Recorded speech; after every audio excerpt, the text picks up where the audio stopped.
Chapter 141, Spell Creation and Runic Engravings Plus, Turn Off Reset. Chapter 141, Spell Creation and Runic Engravings. Orion chuckled softly, meeting her amused gaze.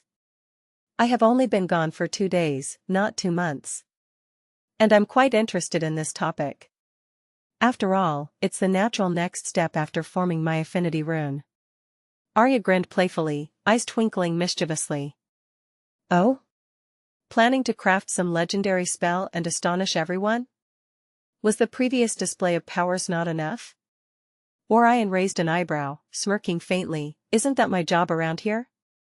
Amelia watched their exchange quietly, the corner of her mouth twitching in subtle amusement. Arya giggled softly, gently shaking her head, but you need to form your affinity rune first. Spell would come after that. Orion looked at her with amusement. Well, nothing wrong with learning first. CTH Novelfire. Net website on Google to access chapters of novels early and in the highest quality. Arya nodded her head in agreement. Gradually, other students began filing into the lecture hall, chatting excitedly about what they expected to learn. Orion idly scanned the crowd, recognizing a few faces but mostly encountering strangers from higher years. Suddenly, he spotted a familiar face amidst the growing sea of uniforms. NYSS stepped quietly into the lecture hall, her graceful movements calm. Her dark black eyes quickly scanned the room, looking for an empty seat. Her gaze paused on Orion, looking at the empty seat beside him. She strode forward confidently, slipping into the empty seat to Orion's left, briefly nodding her greeting. Good morning, Orion, she greeted softly, her voice cool yet friendly. Morning, NYSS, Orion responded politely with a gentle nod. Arya and Amelia exchanged polite greetings with NYSS as well, though NYSS remained characteristically reserved, her expression calm. Soon afterward, the room fell quiet as Instructor Mirren strode calmly into the lecture hall. She was a dignified woman, seemingly in her early 30s, her silvery blonde hair tied back neatly, a pair of crystalline spectacles perched elegantly upon the bridge of her nose. Her gentle eyes scanned the room briefly, filled with warmth yet also an unspoken authority. Good morning, students, she began smoothly, her voice resonating clearly throughout the hall. My name is Instructor Mirren. I specialize in spell creation and runic engravings. Today's session will cover the foundational theories and critical details regarding the delicate process of spell formation within your sea of consciousness. She walked gracefully toward the crystal board, tapping lightly against its surface. Instantly, intricate runic symbols blossomed onto the crystalline panel, shimmering brightly, accompanied by clear diagrams illustrating various spell formations. Spell formation is not merely about combining random runes to create flashy effects. Rather, it is a precise and delicate art form, requiring meticulous planning, deep understanding, and above all else, discipline, she explained clearly, her voice calm yet firm. The hall grew silent, students leaning forward intently, captivated by her authoritative presence. Mirren continued, drawing delicate glowing lines on the board. Each spell you engrave within your sea of consciousness consists of 3 distinct yet interconnected layers. First, the primary rune sequence. At least 3 runes must be selected, one matching your affinity rune's element. The second layer, the mana circuit framework, directs mana flow efficiently into these runes. And finally, the runic inscriptions, the control layer, define your spell's specific characteristics, triggers, and limitations. Her eyes briefly swept across the students. But I must caution you, engraving spells in your sea of consciousness carries significant risks. A single flawed rune or a misplaced inscription could lead to backlash, damaging your very foundation. At best, your spell fails harmlessly. At worst, severe internal injury, soul damage, or even permanent impairment can occur. She continued to explain the topic in detail as murmurs rippled throughout the hall, students exchanging anxious glances. Mirren's gaze softened slightly. But fear not. With proper diligence, discipline, and methodical training, these risks are mitigated greatly, and most qualified mages don't have these risks at all. Today, I am here to answer your questions and clarify any doubts. Let us begin the question-answer session now. Raise your hand if you wish to ask something. A quiet but eager tension filled the hall. Several hands quickly shot up. Instructor Mirren pointed to a nervous-looking girl first. Instructor Mirren, how many spells can we safely engrave around a single affinity rune? The student asked timidly. Mirren nodded approvingly. Good question. There is no absolute number since each cultivator's sea of consciousness and affinity level varies greatly. Generally, a Tier 1 Awakener SOC can comfortably accommodate 3 Tier 1 spells around the affinity rune. However, powerful geniuses or awakeners with extraordinarily vast seas of consciousness might engrave significantly more. Another student quickly followed up, Instructor, is there a benefit to placing spells closer to the affinity rune? Mirren's eyes sparkled appreciatively. Indeed, proximity to your affinity rune enhances your mana efficiency and spell activation speed. However, too close proximity might overwhelm the rune, potentially destabilizing your spell structure. Balance and spatial awareness are essential. Arya raised her hand calmly, drawing Instructor Mirren's attention immediately. Instructor Mirren, can you please elaborate more on the mana circuit framework? Specifically, how does increasing its complexity benefit or hinder us? An excellent question, Miss Arya, Mirren praised warmly. Simple mana circuits allow quick casting but limit control and potency. Increasing the complexity, adding loops, branches, or even rotating matrices at higher tiers, allows far greater flexibility, potency, and reactive capability. However, complexity raises both mana consumption and engraving difficulty. Arya nodded thoughtfully, clearly considering how to apply that knowledge practically. Orion, having listened closely, raised his own hand steadily. Mirren acknowledged him with a gentle nod, curiosity glinting faintly behind her crystal spectacles. Yes, Mr. Orion? Orion leaned forward slightly, his tone serious yet genuinely curious. Instructor, you mentioned engraving hybrid or multi-element spells. Could you explain more about the mechanics involved in linking multiple affinity runes safely within the Sea of Consciousness? A subtle smile curved Mirren's lips. A challenging but insightful question. Hybrid spells involve connecting a spell with 2 or more affinity runes. To safely achieve this, one must first clearly define the primary runes of each element involved and achieve a perfect balance within the core of the spell. The mana circuits between them should be stable bridges, evenly balanced to avoid overwhelming any single elemental rune. And you need to strategically place your affinity runes in order to achieve this perfect balance. And make the fusion spells at the center of these runes.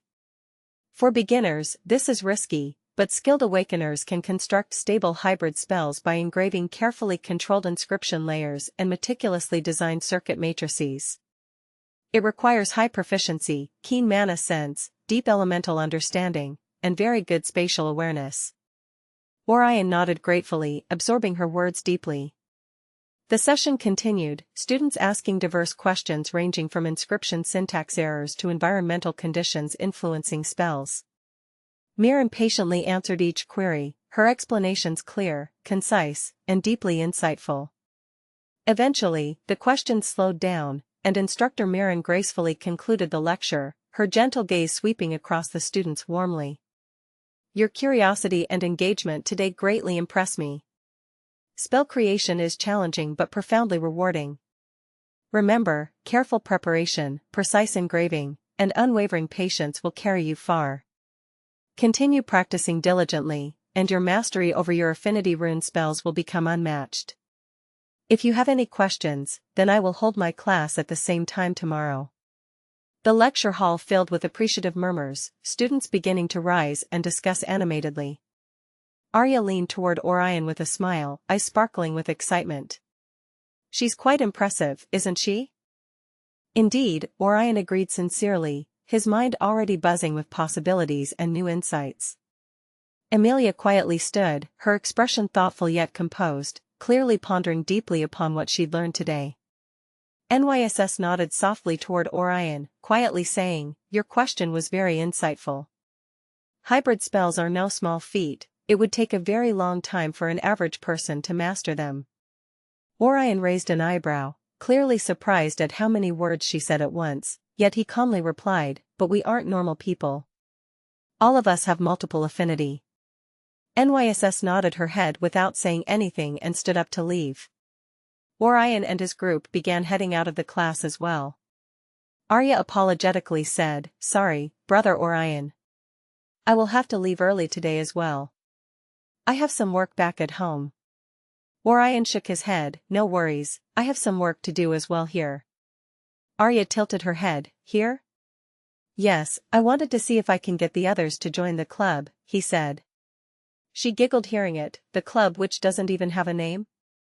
Orion shrugged, "I have thought of a name, I will propose it when I have a few more members." Arya nodded her head, but her gaze curiously went towards his sword, which Amelia had been taking glances at from time to time as well. "What's up with that sword though?" she curiously asked. Orion gently smiled and patted the sword. "Grandma made this sword for me." Arya raised an eyebrow in surprise. "Grandma Celine made it personally? Then it must be a top-tier treasure."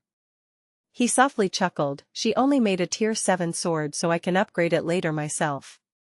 Arya's eyes widened slightly in genuine surprise. "Only tier 7? Brother Orion, your standards are terrifyingly high.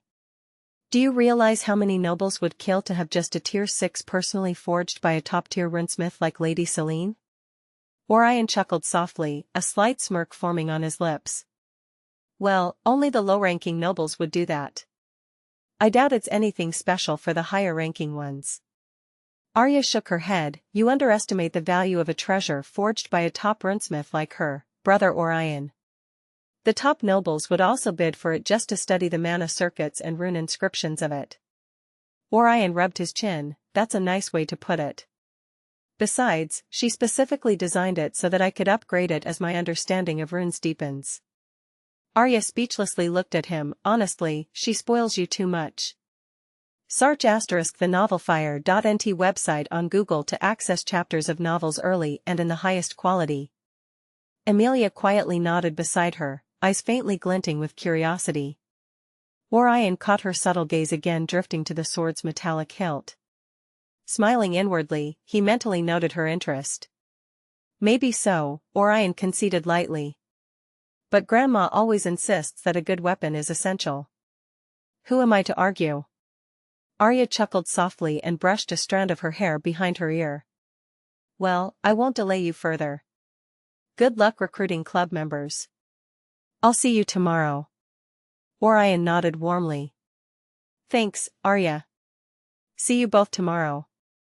Arya waved gently, and Amelia gave him a soft nod as they turned and walked away together, their graceful figures disappearing amidst the bustling crowd of students moving between buildings.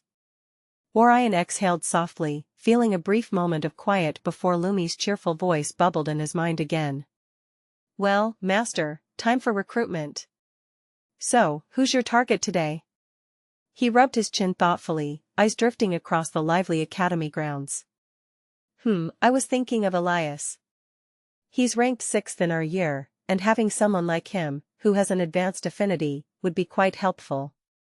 And I also want to help him since he's a commoner. The nobles might exploit him. A gravity affinity awakener would be very useful for the team. Very strategic choice, Master. Let's find him then. For all.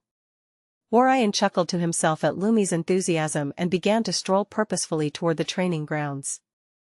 He had heard from students' discussions previously that Elias often spent his free periods honing his martial techniques there, displaying impressive discipline and commitment.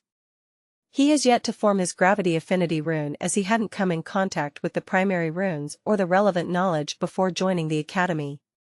However, with his talent, he was quickly learning stuff. The teachers had predicted that he would be able to form his affinity rune in around a week or two. Soon enough, Orion arrived at the expansive training field behind the main academy building. It was a vast, open area, segmented into various zones. Among one of those zones, he saw Elias training with a greatsword alone. Found him. Target locked in. Asterisk greater than over equal to less than over equal to. Orion chuckled and headed towards him. Seeing him focused on training so much, he slowed down his footsteps and stood a distance away from him, looking at the way he trained with the sword. He is quite new to this. I don't think he came in contact with a sword before, he inwardly said while observing his training. He was, after all, a commoner. It's not rare to not have come in contact with the basics of weaponry at such a young age. Orion tapped his chin thoughtfully. Yes, but it's weird how he isn't focusing on forming his affinity rune but instead out here training. Who knows what goes through his head? He was quite different before the reveal of his affinity. Orion shook his head and walked forward again after seeing him finish with his set. Elias turned around, hearing someone approaching him. His eyes narrowed down, seeing it was the first-ranked freshman of the year. Well, if it isn't the Mr. Celebrity, he said with a chuckle. Orion smiled in amusement. Oh? You don't seem to like me very much. Have we interacted before? Elias shook his head. How can a commoner like me meet with such a high and mighty noble? Orion raised an eyebrow in surprise. So it's not an issue about me but about nobility, huh? Come, let's sit down and have a chat. I have quite a few things that I want to discuss with you, he said softly, gesturing toward the seating area beside the training zone. Elias shook his head. If you have something to say, then you can say it here. I still need to practice. Would you be interested in hearing it if I told you it's related to your future? Orion curiously asked. Elias looked him dead in the eye. I don't want to join any nobles club. Orion nearly choked at the outright rejection, especially since he hadn't even suggested anything yet. I haven't said what I wanted to say yet, Orion weakly protested. Elias's lips twitched. You think I haven't gotten invitations to other clubs before? Every single one of you says the same shit. Orion listened intently before shaking his head as he took a deep breath. Listen, most don't know what I'm about to tell you. Elias's expression turned mildly curious as he gestured for Orion to continue. I'm adopted. Huh? Elias looked at him with a baffled look. Yes, I wasn't born a noble. Grandpa and Grandma adopted me from the Stormwood Forest, he softly said. Wait. He gestured with his hands to stop for a second. You are telling me you are a commoner who was adopted by the Hellstorm family and became a noble? Orion chuckled and nodded, yes. Elias couldn't help but look at him with an incredulous look. How long has it been since they adopted you? Not even 3 months, he said. Elias couldn't believe what he was hearing, yet he didn't think Orion would lie about this just for him to join. Since Orion's talent was way above his own. So, you as a commoner have the greatest talent in the history of this kingdom? He asked with a slightly raised voice. Orion raised an eyebrow. You can say it like this. I do not belong to any human noble or royal lineage as far as I'm aware. Elias laughed so hard that he had to place a hand on his stomach to not hurt it. Ha ha ha ha, this is so ridiculous that the nobles will roll in their sleep if they learned of this. Orion shook his head. So, are you ready to hear what I have to say? Let's sit down now. Elias shook his head, laughter still rumbling softly as he slowly recovered, wiping a tear from his eye. He glanced at Orion, his eyes bright and sharp, filled with curiosity and newfound interest. All right, Orion, let's sit. I'll at least listen to what you've got to say now. Orion smiled gently and nodded. He gestured towards the shaded benches near the training grounds, shaded by a cluster of large trees whose leaves rustled softly in the pleasant breeze. They walked over silently and sat down, settling comfortably on the polished wooden bench. Around them, other students continued their training or chatted quietly, unaware of the important discussion unfolding. Elias stretched slightly, adjusting his posture as he turned to face Orion more directly. All right, go ahead. Explain this club idea of yours. And just for the record, you being adopted doesn't entirely erase the fact that you're technically a noble now. Orion chuckled, raising his hand slightly. Fair enough. But you should know, I haven't exactly embraced the whole noble persona fully yet. That's also partially why I'm creating this club. I don't want it to be an elitist noble-only club. Instead, I aim for it to be a group of exceptionally talented individuals who come together based purely on their skills and potential. Elias raised a curious brow. arms crossed as he regarded Orion with genuine interest. Interesting approach. And you've convinced Arya and Amelia already? They're always with you after all. Orion nodded, a faint smile playing at his lips. Yes, Arya agreed almost immediately. Amelia followed soon after. They understand that talent doesn't care about noble lineage, it's purely about merit. I want the rest of the top 10 students to join as well.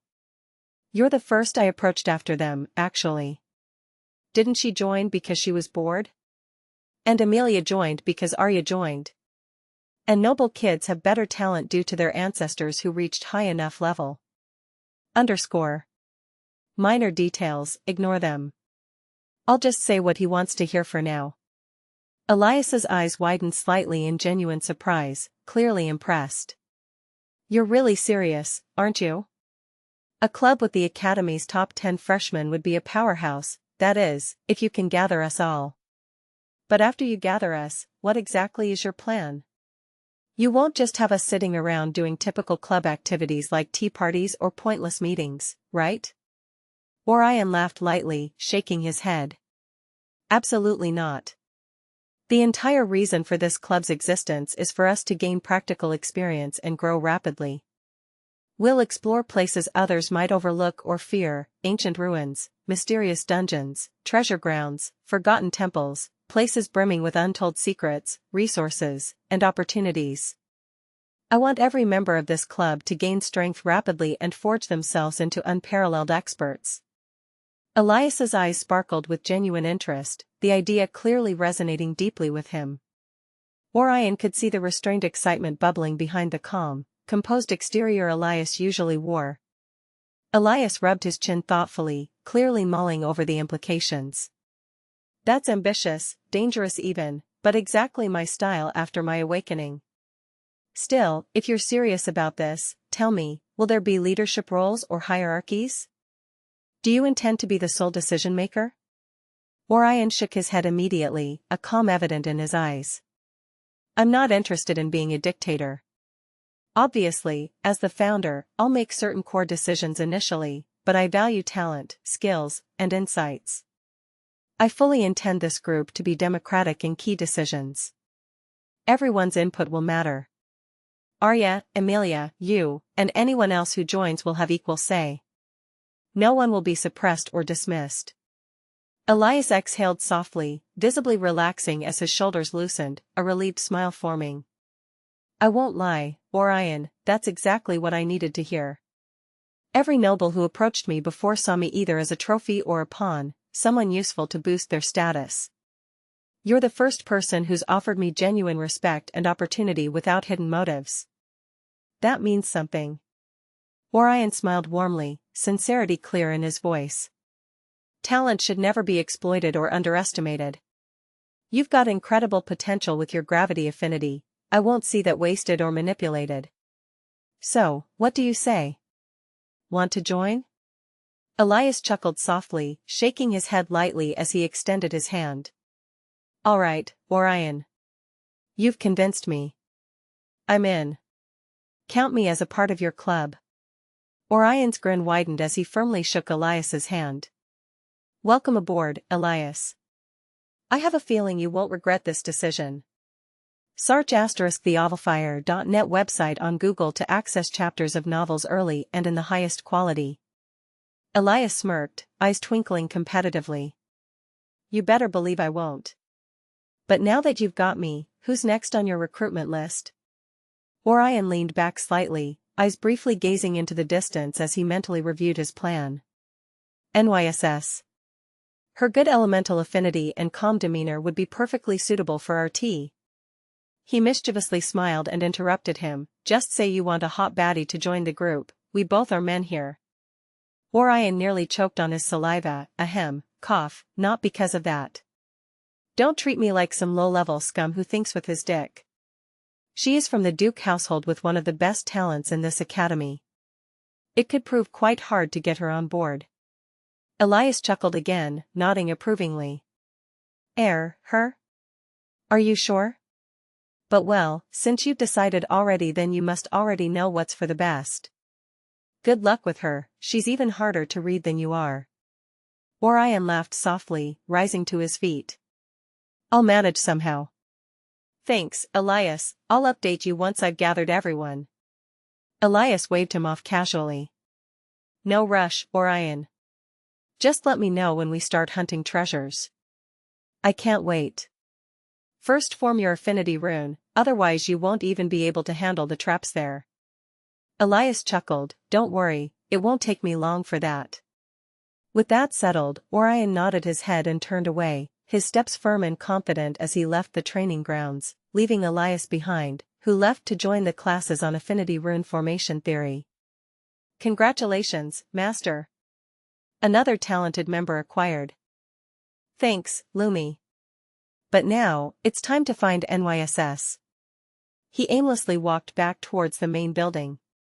Oftentimes, he had seen her going towards the cafeteria after classes, so he was hoping to find her there as the cafe was opposite the training ground on the other side of the academy.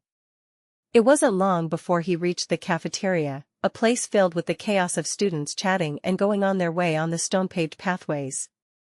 He exhaled a long sigh and began walking around, looking for her here and there. He also spotted the elf from whom he bought the porridge before multiple times. Deciding to try his luck, he headed towards her shop. Excuse me, 10 bowls of porridge. Xianxia the novelfire.nt website on Google to access chapters of novels early and in the highest quality. Ah, it's been a while since you came. I thought you didn't like my porridge.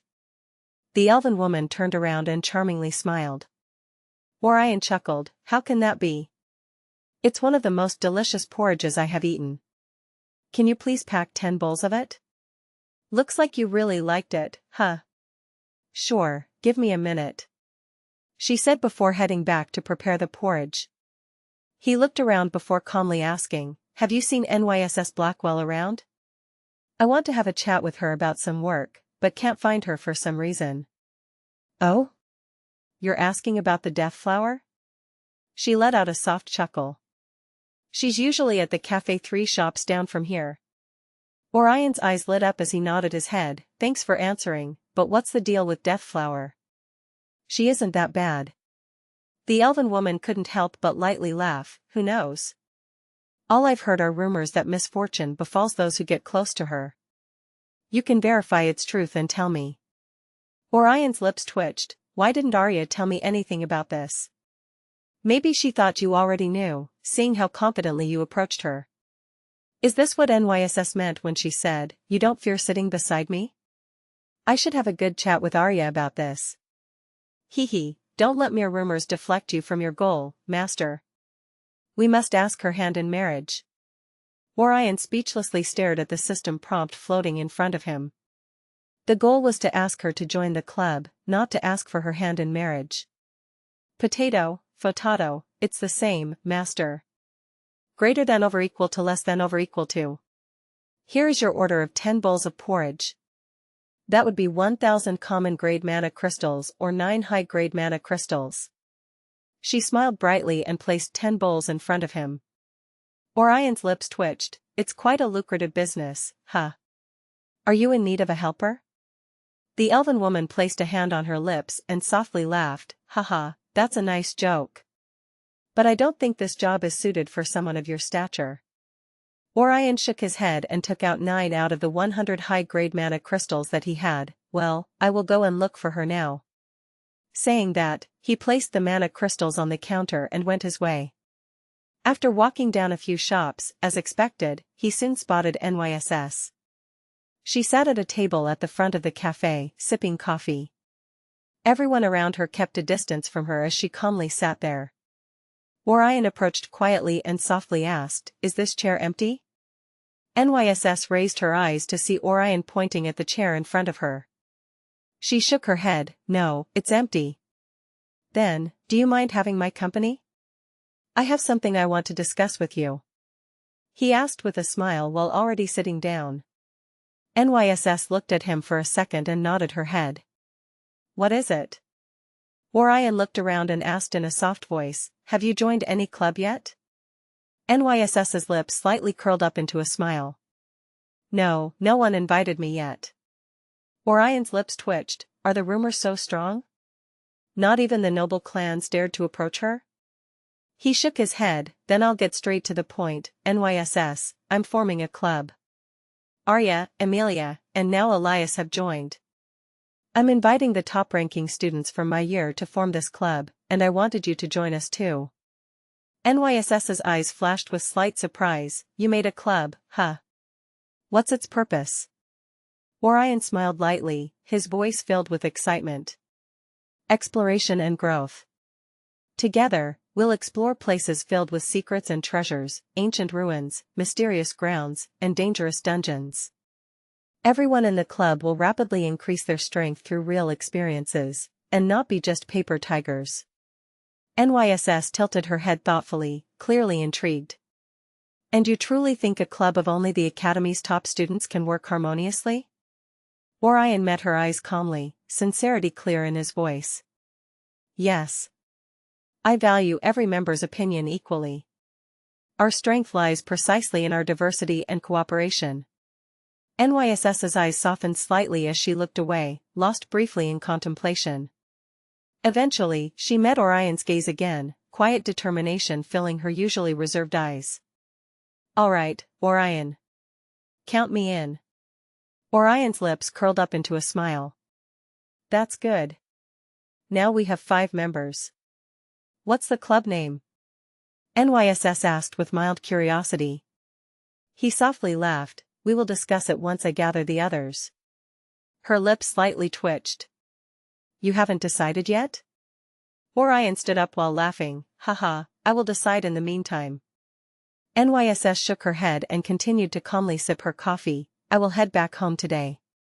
I don't know where the others will be. We'll look for them tomorrow. She nodded her head without saying anything. Orion turned around and left.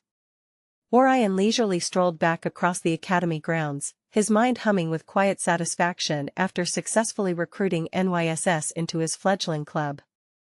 Around him, the sunlight gradually shifted to a warm, golden hue, bathing Thunder Peak Royal Academy's buildings and gardens in a soothing glow.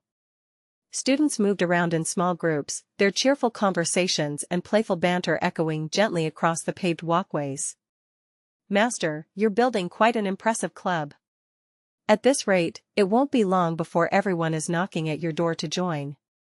Haha, easy there, Lumi, Orion replied inwardly with a chuckle, shaking his head in amusement. Right now, it's just 5 members. Though it does feel good to see talented individuals willingly join hands. Especially NYSS, she was easier than I anticipated. Well, Master, she was probably just waiting for someone brave enough to approach her. With her reputation, few would dare ask her directly. Orion smiled thoughtfully, pondering the rumors he'd just learned about NYSS. The Death Flower, huh? Honestly, I don't sense anything particularly dangerous about her. If anything, she seems genuinely reliable and composed. Exactly.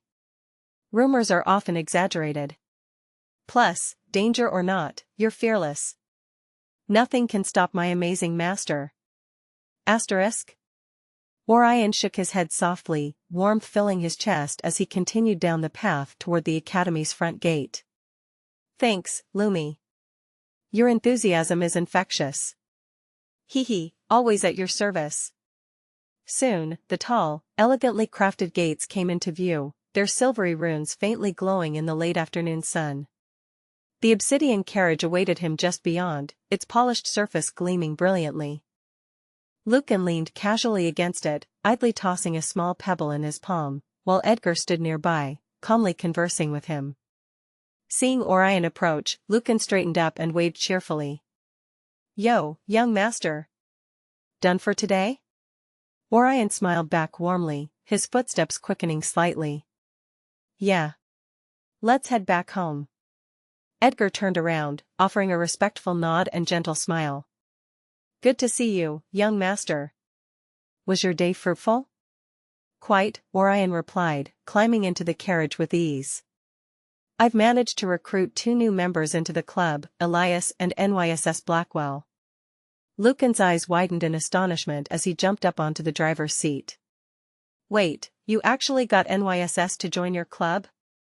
Isn't she, how do I put this, cursed? Edgar calmly climbed into the carriage beside Orion, shaking his head at Lucan's exaggerated fear. Don't believe every rumor you hear, Lucan. Besides, the young master is quite capable of judging character. Exactly, Orion agreed softly as the carriage smoothly began its journey back towards the Hellstorm estate. Rumors are often misleading. NYSS is perfectly fine, just quiet and reserved. I think. Lucan's playful voice drifted down, teasingly skeptical. Well, if you start having bad luck, young master, don't say I didn't warn you.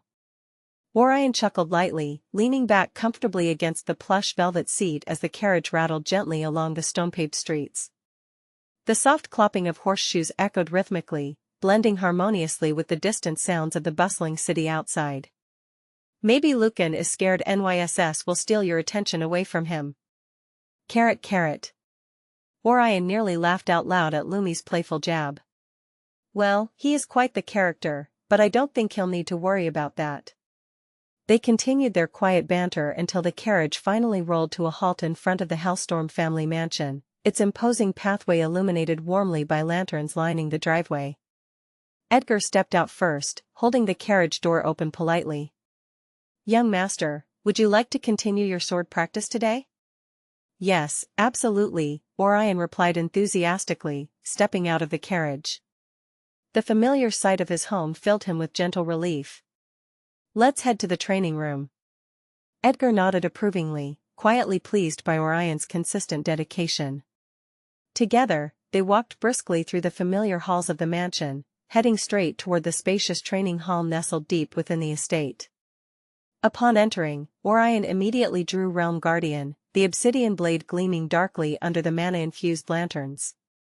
Edgar calmly took a practice sword from the nearby rack, and without unnecessary words, they began their spar. The room echoed with rhythmic clashes of steel, punctuated by Edgar's calm instructions. Orion's movements were fluid, gradually more precise and confident with each strike and parry. Hours passed seamlessly in intense, focused training until finally Edgar raised his hand, signaling the end of their session. Impressive progress, young master, Edgar praised, breathing calmly. You're improving with Realm Guardian quicker than expected. Thanks, Uncle Edgar, Orion said gratefully, wiping sweat from his brow. Realm Guardian just fits me perfectly, maybe that's the reason. And even more so your guidance, without it, I would still be stuck at the basics. Sir the Novelfire.net website on Google to access chapters of novels early and in the highest quality. Edgar humbly shook his head, gently smiling. Talent can only bloom when nurtured. Rest well now, young master. Orion nodded, sheathing Realm Guardian carefully before leaving the hall, muscles pleasantly tired yet invigorated from the intense workout. As soon as Orion stepped into his room, Rena and Fiora quickly appeared, smiling warmly. Master, let's get you cleaned up, Rena said cheerfully, already preparing the bath. Fiora quietly nodded, a gentle blush painting her cheeks as she followed along, carefully assisting Orion. The soothing warmth of the bath melted away any lingering fatigue from his training, leaving him thoroughly relaxed and refreshed. Afterward, Orion changed into fresh clothes and headed to the dining hall for dinner, where Eldrick and Celine already awaited him. Evening, Grandpa, Grandma, Orion greeted warmly, taking his usual seat. Eldrick chuckled, eyes twinkling playfully. Had a good training session, lad? Your aura seems stronger already. Orion chuckled lightly, nodding. Yes, Uncle Edgar's guidance is really something. Also, I successfully recruited Elias and NYSS into my club today. Celine's eyes brightened proudly. Wonderful news. Gathering such talent so quickly, impressive as always. But be careful with NYSS, I heard some unfavorable rumors about her. Orion's lips twitched, even you, Grandma? Everyone has been telling me this, yet no one told me exactly what's going on. She giggled and shook her head, I'm not too sure as well, dear. I've only heard that everyone who comes in contact with her gets unlucky. But seeing that you are fine, it seems like it was just a rumor. Orion exhaled a breath and nodded as they continued to chat. The dinner passed with warm, cheerful conversation. Eventually, Orion excused himself, returning quietly to his room as night shadows crept slowly across the estate. Settling comfortably at his desk, Orion softly exhaled, mind calm and focused. Finally, I'm free. Yay! Master is finally back in his room. Orion chuckled at her words. What should I do now? I'm thinking of practicing spells. That's a good idea, Master.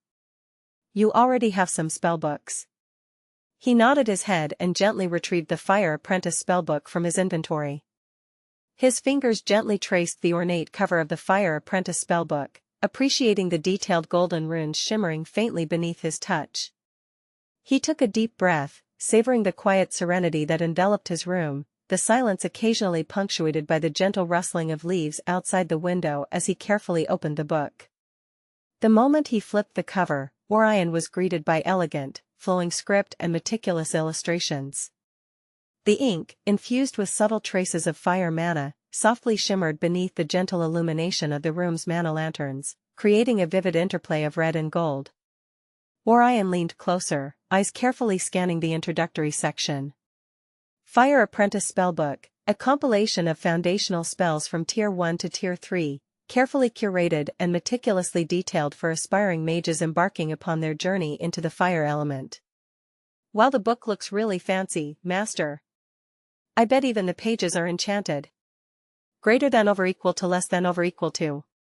You're probably right, Orion agreed thoughtfully, a faint smile curling his lips. Even if my luck is not always the best, Gotcha always gives me the best stuff. I'm lucky to have such reliable resources. He flipped through the pages slowly, carefully absorbing the rich details outlined neatly in columns and accompanied by intricate diagrams. After a brief glance, he noticed how systematically the spells were organized. Tier 1 Fire Spells. Fireball, a condensed orb of fire hurled toward a target. Standard Elemental Attack. Emberguard, a faint shield of drifting embers that lightly scorches attackers. Flame Dart, a swift, arrow-like flame shot with speed and precision. Spark Spray, emits a short-range burst of crackling sparks in a cone.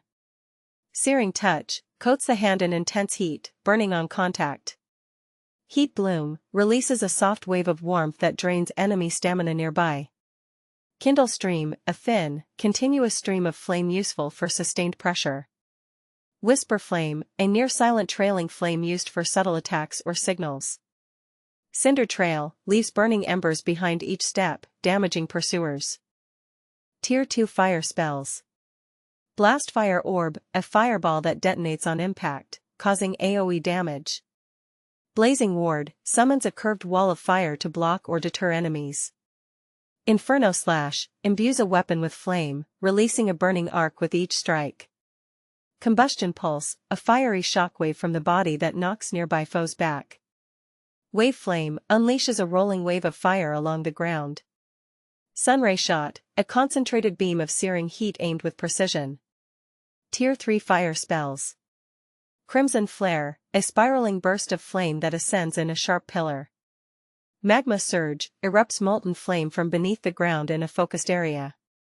Drake Fire Breath, unleashes a wide, roaring cone of fire that mimics a young drake's breath. The list itself was fascinating, each name resonating with strength and fiery potential.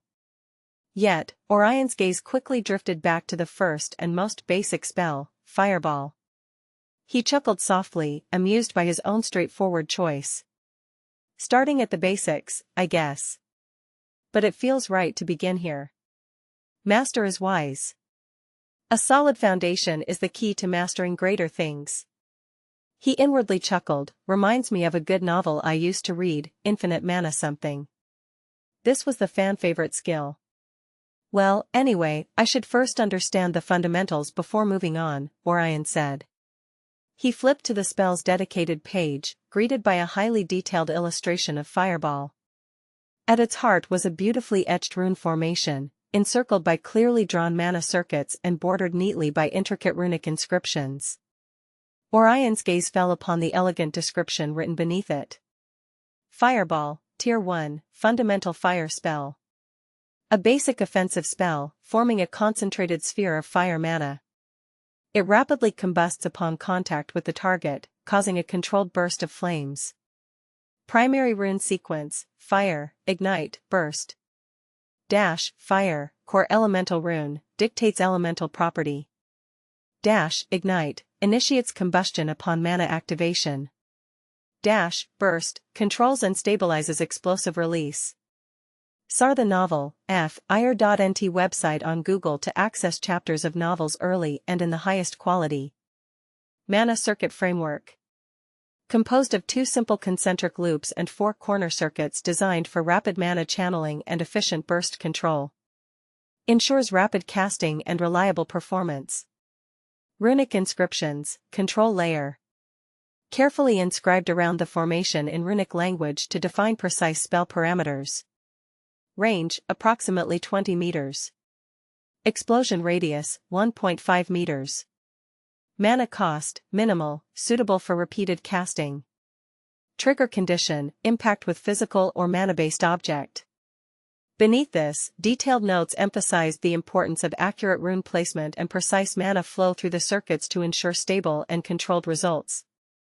Even minor deviations in runic inscriptions or the spell parameters could result in significantly reduced efficacy or unintended explosive outcomes.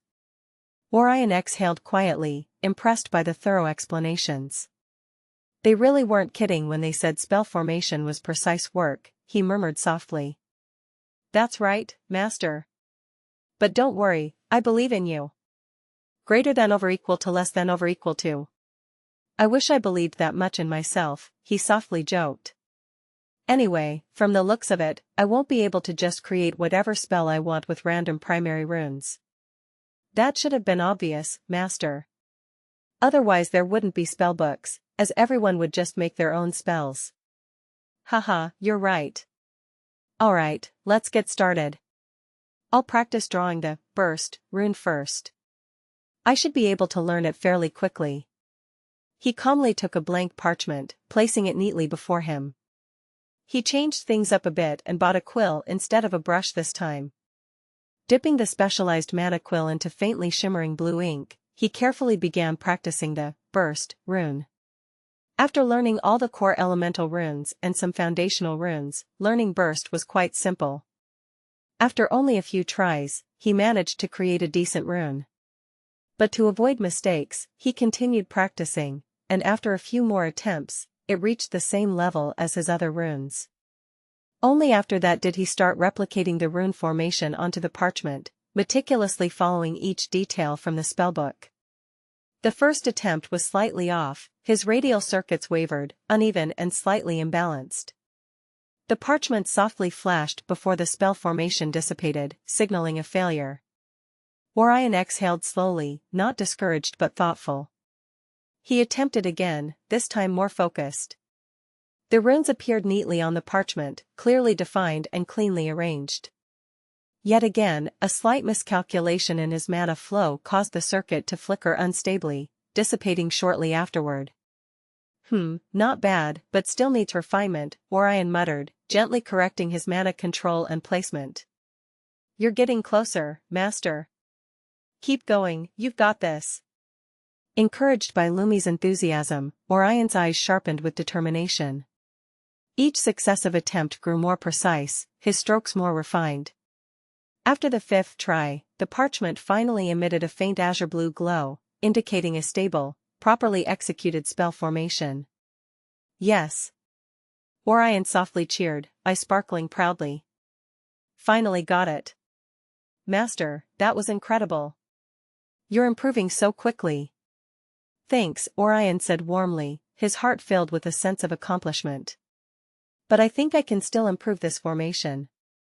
The mana circuits could be smoother, and the runes could be slightly more defined. Can't risk it to create this in my SOC just yet. Motivated by his success, Orion continued refining the formation. With each additional attempt, the spell's structure became increasingly stable, more elegant, and efficient. Eventually, after several more meticulous corrections, he produced an impressively clean and precise fireball spell formation, one that perfectly matched the diagram in the spellbook. Sitting back slightly, Orion admired his careful handiwork. "This one feels just right." "Perfect indeed, Master." "You're ready to try engraving it in your sea of consciousness now?" He nodded solemnly, mentally preparing himself. "You're right, Lumi. Now comes the real challenge."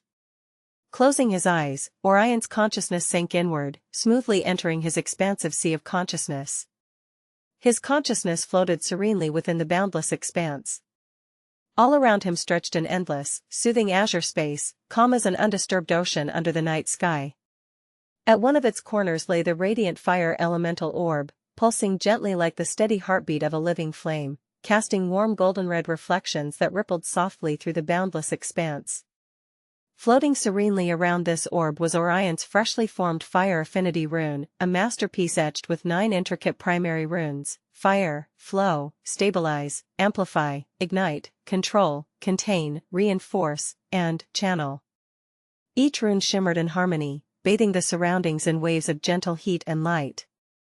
Taking a deep, calming breath in the physical realm, Orion focused inward.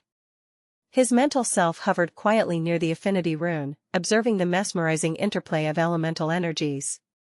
He knew exactly what to do, the repeated practice and preparation earlier on the parchment having honed his confidence. With focus, he carefully visualized the fireball spell formation, recalling every tiny detail, each curve and connection, each precise mana pathway. The process of engraving directly into his sea of consciousness was delicate, akin to painting with a brush of pure willpower upon a canvas of intangible mana. But he was now confident after already forming the much more complex affinity rune. "All right, Lumi," Orion whispered inwardly, his voice calm but firm. "Here goes nothing. You've got this, Master. I'm right here with you." Encouraged by Lumi's boundless enthusiasm, Orion began carefully etching the primary rune sequence of the fireball spell near his affinity rune. First, he traced the foundational rune, fire. It blossomed smoothly beneath his mental touch, instantly resonating with the larger affinity rune and sending a ripple of warmth throughout his sea of consciousness. The sensation was gentle, pleasant, yet vividly powerful, like holding a tiny star within his grasp. Next came, ignite. Orion focused intently, feeling the rune spark gently into existence beside fire. The combination created a tiny flare of elemental resonance, an unmistakable sign of a connection. Already, he felt mana flowing naturally between the runes, weaving seamlessly together. Finally, he carefully etched the third primary rune, burst, with the utmost precision. This rune stabilized the previously formed connection, balancing the latent power. The moment burst settled into place, the trio of runes pulsed gently with a golden-red glow, synchronizing in perfect harmony. So far, so good, Orion thought, relief and quiet satisfaction filling his heart. "Beautifully done, Master. Now just the circuits and inscriptions left." Orion nodded mentally, exhaling gently as he turned his focus toward the mana circuit framework. He visualized the 2 concentric loops clearly, meticulously forming each curve and connection, ensuring stable and smooth pathways for his mana.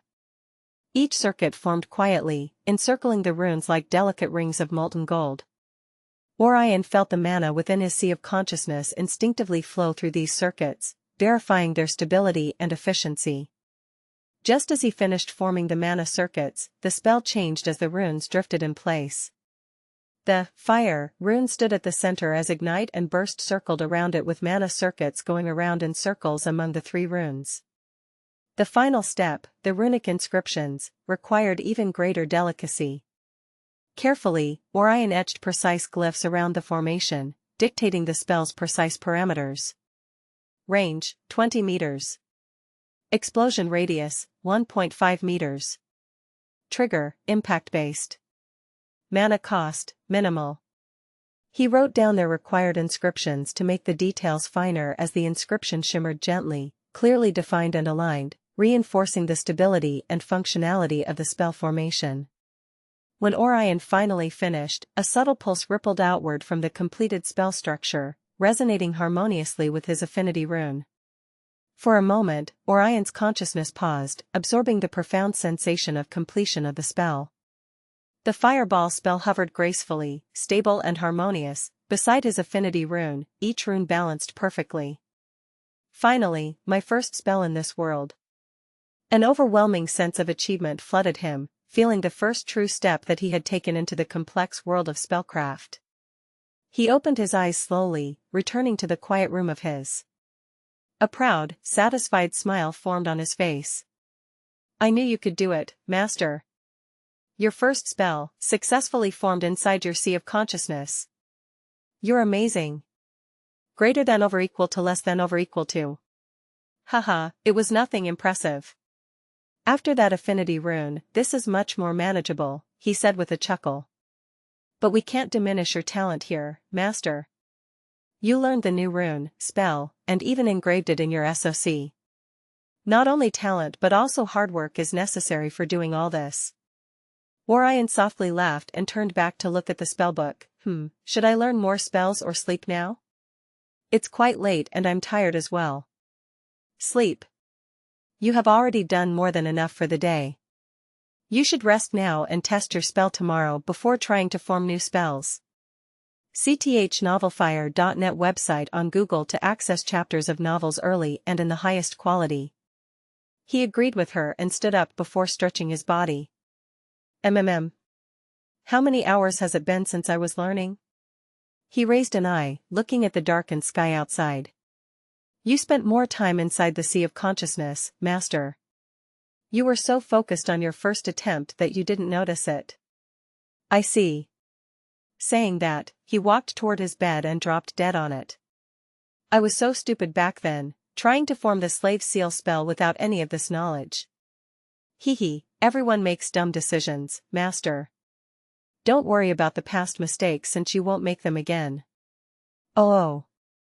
Orion nodded his head. Well, I don't plan on learning it anytime soon. Since I need to gather more experience before forming the affinity runes for darkness and light elements so one or the other won't influence me. Perfect balance for the win. He chuckled in amusement and closed his eyes. Good night. Good night, Master. Have sweet dreams about me. // The chirping of birds sounded in the morning as Orion's eyes gently fluttered open. Good morning, Lumi. Good morning, Master. Hope you had sweet dreams about me. He shook his head with amusement. I can only have nightmares about you. Bickering with her, he went to the washroom before soon after returning to his room. His gaze drifted to the parchments and spellbook lying on and around his study table. Walking forward for a bit, he placed the book inside his inventory. I will learn more later. Since I formed my affinity rune, I should do that today. Haven't been training with it for a while now. How did you wake up earlier today, Master? Was I so good in the dreams? / Give my dreams a break. Orion shook his head with a chuckle. I slept quite well yesterday, so I woke up early. I want to try something. Saying that, he settled comfortably onto the soft, plush carpet in the center of his spacious room, the early morning sunlight gently streaming through the large windows, bathing the chamber in a golden glow. He took a deep, steadying breath, enjoying the calming sensation of cool morning air filling his lungs. I miss the AC in my room now. Chuckling softly to himself, he closed his eyes and adjusted his posture slightly, straightening his spine, relaxing his shoulders, and laying his hands lightly on his knees. With ease, he began to circulate mana according to the beginner's mana training technique given to him by Celine. The technique was elegant yet simple. He began by inhaling slowly, imagining the ambient mana surrounding him as tiny, luminous motes drifting lazily in the air, gently floating towards him with each breath. These motes shimmered softly, their colors subtle and ever-changing, soft blues, delicate greens, pale golds, each hue representing a trace of elemental particle lingering within the ambient mana. Orion visualized carefully, feeling each inhalation pull those motes gently into his body, the particles slipping effortlessly through his pores and into his mana channels. The initial sensation was cool, refreshing, and slightly invigorating, akin to standing under a gentle waterfall. As instructed by Celine's guidebook, he then slowly guided this collected mana towards his sea of consciousness, the center of his power that holds all of his mana. At first, the mana moved sluggishly, resisting his attempts at control. I got rusty after not training for a little while. Orion didn't think much of it and calmly repeated the process of inhalation and exhalation, each breath gradually strengthening his grasp over the incoming mana.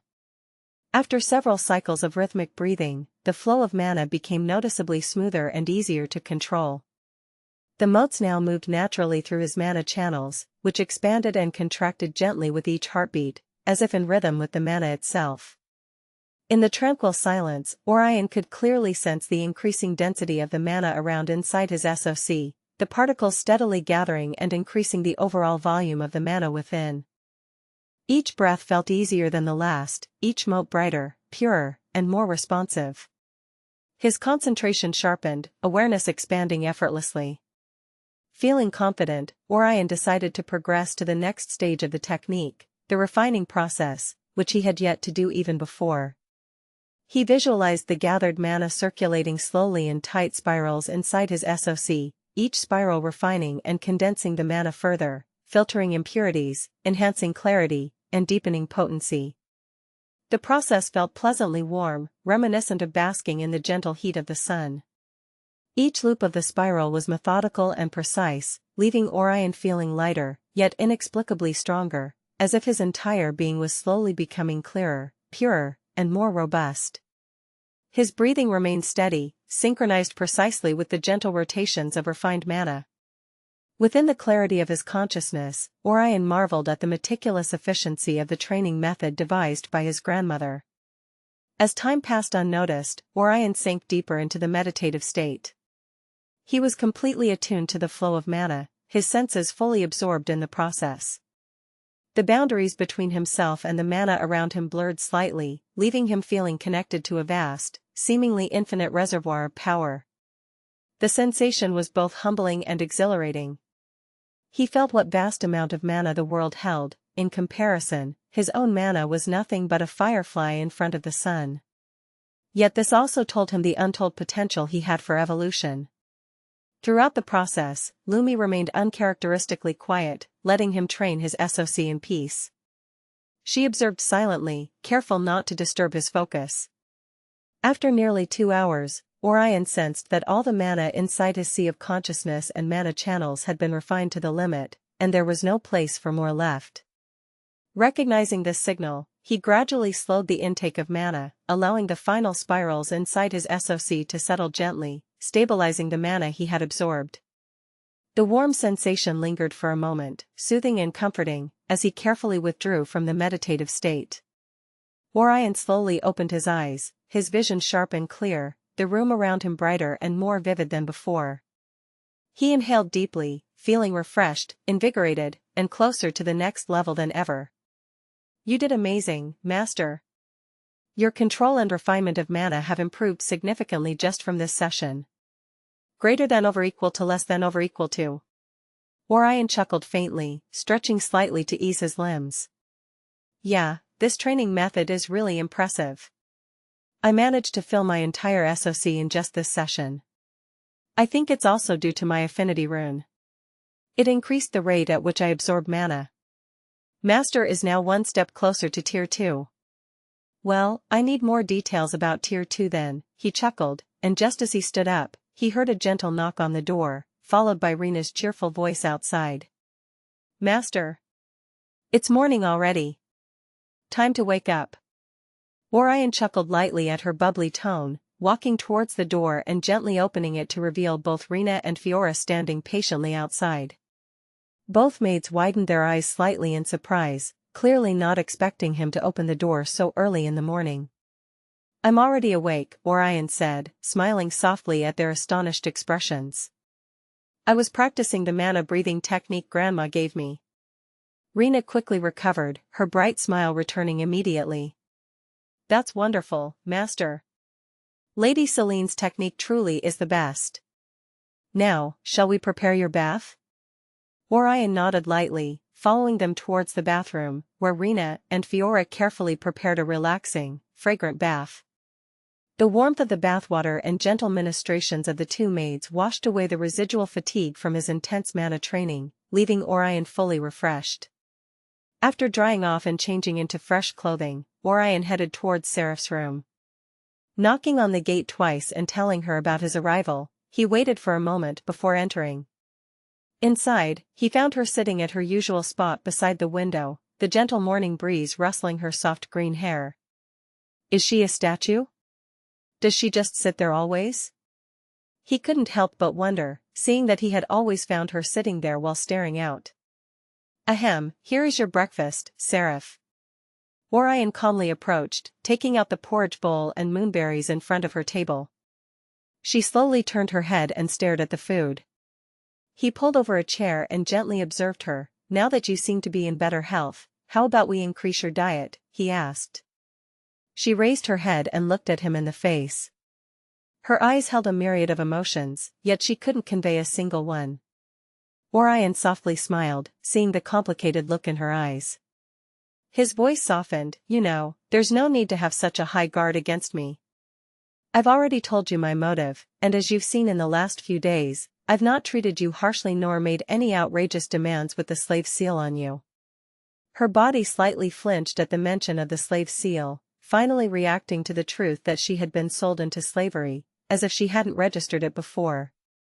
He shook his head. Don't worry, I don't see you as a slave. Or if you want, I can remove the slave seal from you right now. She stared intently into his eyes, looking for a hint of a lie, yet all she found was sincerity. But due to her past, she couldn't just trust anyone now. So she slowly nodded her head, asking him to remove the slave seal. Orion smiled lightly and nodded his head. Yes, good. Learn to speak up for yourself. Saying that, he slowly raised his hand and gestured for her to extend her hand toward him. She hesitantly forwarded her hand. He didn't hold it but just drifted her hand closer before focusing his will on it. Before she could react, a burning scarlet flower materialized on her hand. Orion's eyes sharpened. He sent a stream of his fiery mana into his hand before trying to destroy the contract from his end. Only he could have done it so easily, as without his will, the burning scarlet flower wouldn't have even materialized, and even if it did, only he could have interacted with it. Seraph's eyes widened in disbelief, seeing that Orion was actually destroying the slave contract with her. Boom. The flower burst apart with beautiful flaming sparks. She stared at the scene with wide eyes, while Orion looked at her with a soft smile before withdrawing his hand. So? Now do you trust me? He gently asked. She quietly nodded her head, still in disbelief at the current situation. Good. Then I'll have Rina or Fiora send food to you 3 times a day. I heard elves eat only veg food, so they'll take care of that. You should eat in peace now, I also have to go out. Without giving her a minute to process what happened, he stood up and bid her farewell, leaving her mind a mess. Orion walked calmly through the grand hallway, his footsteps echoing softly against the polished marble floors. Xianxia the novel, F.ir.at website on Google to access chapters of novels early and in the highest quality. A pleasant warmth lingered in Orion's heart, a sense of accomplishment still fresh after successfully removing Seraph's slave seal. His expression held a satisfied and content smile, one of genuine relief and joy at having freed Seraph from such a burden. Ding! Congratulations Master for completing the first objective of the Fate Unravel 2, Unmask the Soul, quest. Greater than over equal to less than over equal to. Orion paused in his steps, looking at the system prompt, his face brightened up with a smile. Looks like I'm closer to completing the quest now. You did great, Master. That was very kind of you, and I think Seraph will finally start trusting you more and more now. Orion chuckled softly, shaking his head gently. Trust is built over time, Lumi. She's had a rough past. But at least I've shown her my intentions clearly. I'm glad I could remove that seal. You could have done that from the start, no? You do not understand the importance of timing, Lil Lumi. He laughed to himself. It would have seemed weirdly suspicious that I bought a slave and freed her the next day. But now, I have shown her enough goodwill and my personality over time that she won't treat it as badly. Definitely, Master. And congrats again on finishing the quest objective. One step closer to unraveling her secret. Greater than over equal to less than over equal to. Honestly, I forgot it was a quest until you reminded me. Orion laughed inwardly. Gaining her trust, huh? It felt more like something I had to do morally rather than just completing a quest objective. That's why Master is so special. You genuinely care for people, not just for system rewards. Orion shook his head. I'm not so great, after all, I saved her for the quest. How I treat her after is a different thing. Saying that, he glanced thoughtfully towards the dining hall ahead. Anyway, enough about that for now. Time to tell Grandma and Grandpa about my progress. I'm sure Grandma especially would love to know about the fireball spell. Grandma Celine will be so proud. I can't wait to see her reaction. He gently pushed open the large wooden double doors of the dining hall. Inside, the warm, inviting scent of freshly prepared breakfast filled his senses. Eldrick and Celine sat at their usual seats, their eyes brightening as soon as Orion entered the room. Good morning, Grandma, Grandpa, Orion greeted cheerfully, quickly making his way towards his seat. Celine gave him a warm smile, pouring a cup of fragrant tea and setting it neatly before him. Good morning, dear. You seem quite cheerful today. Did something good happen already? Xianxia the Ovalfire.net website on Google to access chapters of novels early and in the highest quality. Orion's eyes sparkled slightly in excitement as he nodded, yes. Last night, I successfully learned and engraved my first spell into my sea of consciousness. Celine's eyes widened slightly with surprise before pride filled them. Oh? That's wonderful news, my dear. Which spell did you learn? Orion sheepishly smiled, it's nothing great, only fireball. She gently smiled, learning your first spell is always a major milestone. I'm truly impressed with how quickly you've managed this. Eldrick chuckled heartily, placing his fork down gently as he turned toward Orion. Indeed. Already forming your first spell after just creating your affinity rune, not even the royal mages learn at such speed. Orion smiled lightly, feeling a gentle flush of pride at their praise. Honestly, it was thanks to the detailed explanations in the Apprentice Spellbook that I got, Grandma. It made things clearer and easier to grasp. Celine's eyes twinkled softly as she nodded knowingly. Understanding is crucial when dealing with spell formation. Though fireball might be basic, mastering it will significantly boost your control and efficiency with mana and fire manipulation. Have you tried using it yet? Orion shook his head lightly, taking a sip of the fragrant tea. No, I finished engraving it very late last night. I was planning to test it out today. Celine's face lit up immediately, her voice carrying a hint of excitement and anticipation. Perfect. After breakfast, let's head to the training grounds together. I want to witness your first casting myself. It'll also allow me to offer some immediate feedback if necessary. Orion's eyes sparkled eagerly as he nodded enthusiastically. I'd love that, Grandma. It would be reassuring having your guidance during my first try. Eldrick chuckled again, his deep laughter resonating warmly throughout the room. Ah, Celine, you're always eager when it comes to your precious grandson's progress. But indeed, this is something worth seeing. Count me in. Orion smiled brightly, heart swelling with gratitude and excitement looking at their enthusiasm for him. Breakfast continued pleasantly, filled with cheerful conversation, gentle teasing from Eldrick, and patient advice from Celine about general precautions when casting spells for the first time. Once breakfast was finished, the trio rose from their seats and walked leisurely out towards the open training grounds on the right side of the mansion.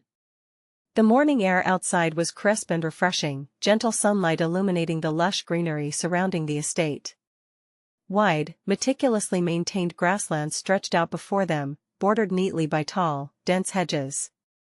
As they reached the training grounds outside the main building, Orion positioned himself calmly in the center, breathing deeply to steady his nerves. Celine and Eldrick stood at a safe distance, observing attentively with warm, encouraging smiles. "Take your time, Orion," Celine gently advised, her voice calming and supportive. "Visualize clearly, feel the mana precisely, and maintain full control throughout. Don't forget the chant." Orion nodded firmly, extending his right hand forward, palm facing outward. Closing his eyes briefly, he mentally accessed his sea of consciousness, clearly sensing the freshly formed fireball spell nestled securely beside his fire affinity rune. I don't think I need the chant, for some reason." Slightly frowning, he thought before slowly guiding his internal mana along the carefully memorized circuits, initiating the rune sequence. Fire glowed brightly within his sea of consciousness, quickly followed by ignite and burst, the mana smoothly channeling through each circuit and inscription. Soon, the entire spell circle glowed with an azure-red glow. Orion's eyes snapped open, his gaze sharp and focused. Fireball. Instantly, a glowing sphere of vibrant, fiery mana rapidly condensed and materialized in front of his outstretched palm. It hovered gently, its bright orange-red flames pulsating rhythmically, controlled perfectly by the inscriptions and circuits he'd carefully constructed. With a calm exhale, Orion focused forward, targeting a wooden training dummy positioned 20 meters away. He pushed slightly with his palm, sending the fireball hurtling forward with remarkable speed and accuracy using his mana. The sphere traveled smoothly, striking directly at the dummy's torso. On impact, the fireball exploded neatly, flames expanding exactly within the prescribed radius of 1.5 meters, fully engulfing the wooden dummy in a controlled burst of fire. Both Celine and Eldrick clapped immediately, their faces lit with surprise, pride, and satisfaction. "Casting a spell without a chant on your first try." "Damn right." Eldrick laughed out loud while striding forward. Celine's eyes remained bright, filled with pride and admiration as she stepped closer to Orion, gently patting his shoulder. "To think you managed a chantless cast on your very first attempt. Your affinity rune must have solidified your mana control far beyond what I imagined." "Most impressive, my dear." Eldrick chuckled heartily, shaking his head in disbelief and amusement. "Impressive indeed. Chantless magic right from the start. You're making even seasoned mages look foolish, lad." Orion rubbed the back of his head with slight embarrassment at the ceaseless praises of the two of them, a small hint of pride also swelled in his chest. He scratched his cheek and modestly said, "Honestly, I wasn't sure if it would work. I just followed what my heart told me and it felt like chanting would slow me down more than help." Celine gave a knowing smile, her eyes twinkling gently. "That's because your affinity rune is truly exceptional. It allows for near-instant synchronization with your spells, making chanting optional. However, never dismiss chanting entirely. Higher-tier spells will require chanting if you aren't well-versed in that spell." Orion nodded seriously, understanding the underlying caution in her advice. "Of course, Grandma. I'll keep that in mind. Chanting for complex spells, especially during initial learning phases, sounds sensible." "Good lad," Eldrick chimed in, placing a comforting hand on Orion's other shoulder. "Your progress is astounding, but take things gradually. Magic can be dangerous if rushed. That said, I'm confident you'll continue to surpass all our expectations." Orion grinned warmly at his grandfather. "Thank you, Grandpa. I promise to keep my feet on the ground." Celine gently smiled, looking at the warm interaction of the two of them. "We know you will, Orion. Continue practicing daily, and your mastery will soon be unmatched in the entire academy." Orion chuckled at her enthusiasm, but also deeply appreciative of their constant support and guidance. After chatting with the two of them for a while longer, he glanced towards the sky, noting the rising sun and the increasing brightness of the morning. "Well, Grandma, Grandpa, thank you again for watching over my first spell casting. It really means a lot." Orion spoke sincerely, his voice warm. "But now, I should head to the academy. I want to do more work on the club and see what I can learn." Celine chuckled gently, nodding in understanding. "Of course, dear. Do share your accomplishments with your friends. I'm sure they'll be just as amazed as we are." Eldrick added with a teasing smirk, indeed. Imagine the princess's reaction, our Orion, the prodigy. Orion rolled his eyes playfully, shaking his head in amusement. I haven't even told them I already formed an affinity rune yet. I don't know how they will react once they find out. Eldrick's mouth twitched, you brat. Are you trying to pretend to be a pig to eat the tiger? Orion playfully shook his head, I have yet to meet a tiger at the academy. Celine softly laughed at their banter and gently said, have fun at the academy today, dear. And don't forget to eat properly. Orion nodded his head and waved his hand while walking out. He walked briskly beside the mansion and headed for the front with light steps, his heart still warm from all the praises of Celine and Eldrick. Hee, looks like Master quite enjoyed Grandpa and Grandma's praises. Greater than over equal to nabla less than over equal to, / Orion's lips curled into a bittersweet smile. A barefooted man longs for slippers. The one with slippers wants shoes. The one with shoes dreams of wings. No matter where we stand, we always reach for what's just out of grasp. His gaze softened as warm memories of the breakfast lingered in his heart. In my last life, I had no real family, just cold eyes and greedy hands waiting for my fall. But now, I have this. Maybe it's okay to stop chasing futile dreams for a moment, and simply treasure what I've finally found. He shook his head with a smile seeing Lumi's reaction. Anyways, enough time has passed, I should go and look for Uncle Edgar. If no one else, I want to share my progress with him. As he came in front of the mansion's main door, Orion noticed the familiar sight of Edgar and Lucan waiting near the grand obsidian carriage. Edgar stood calmly as always, while Lucan leaned casually against the carriage with his easygoing demeanor and his pebble. Good morning, young master. Lucan called cheerfully, his playful grin widening slightly as Orion approached. You look unusually pleased today. Edgar turned towards Orion, bowing respectfully with a calm, gentle smile. A very good morning to you, young master. Orion smiled warmly at the two men, stepping toward them with a smile. Morning, brother Lucan. Morning, Uncle Edgar. Lucan tilted his head curiously, noting Orion's unusually radiant mood. Something good happen?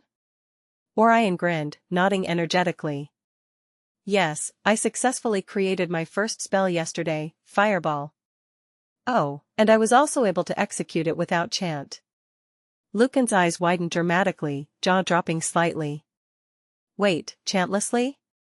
On your first spell? Seriously, young master? Search *vinafire.at website on Google to access chapters of novels early and in the highest quality. Edgar's eyebrows lifted in genuine surprise, clearly impressed. Remarkable, young master. Chantless casting at this stage is exceedingly rare. Only higher-tier mages can cast lower-tier spells chantlessly, or true prodigies. Truly remarkable. Orion lightly chuckled at their praises. Yes, I might have practiced about chanting it throughout the night, but I still managed to cast it chantlessly in the morning. Lucan shook his head, letting out a low whistle of admiration. Well, damn, young master. At this rate, you'll outshine the instructors at your academy soon. Orion rolled his eyes playfully, lightly punching Lucan's shoulder as he stepped toward the carriage. Enough exaggeration, brother Lucan. I still have plenty to learn. Edgar chuckled gently, opening the carriage door respectfully for Orion.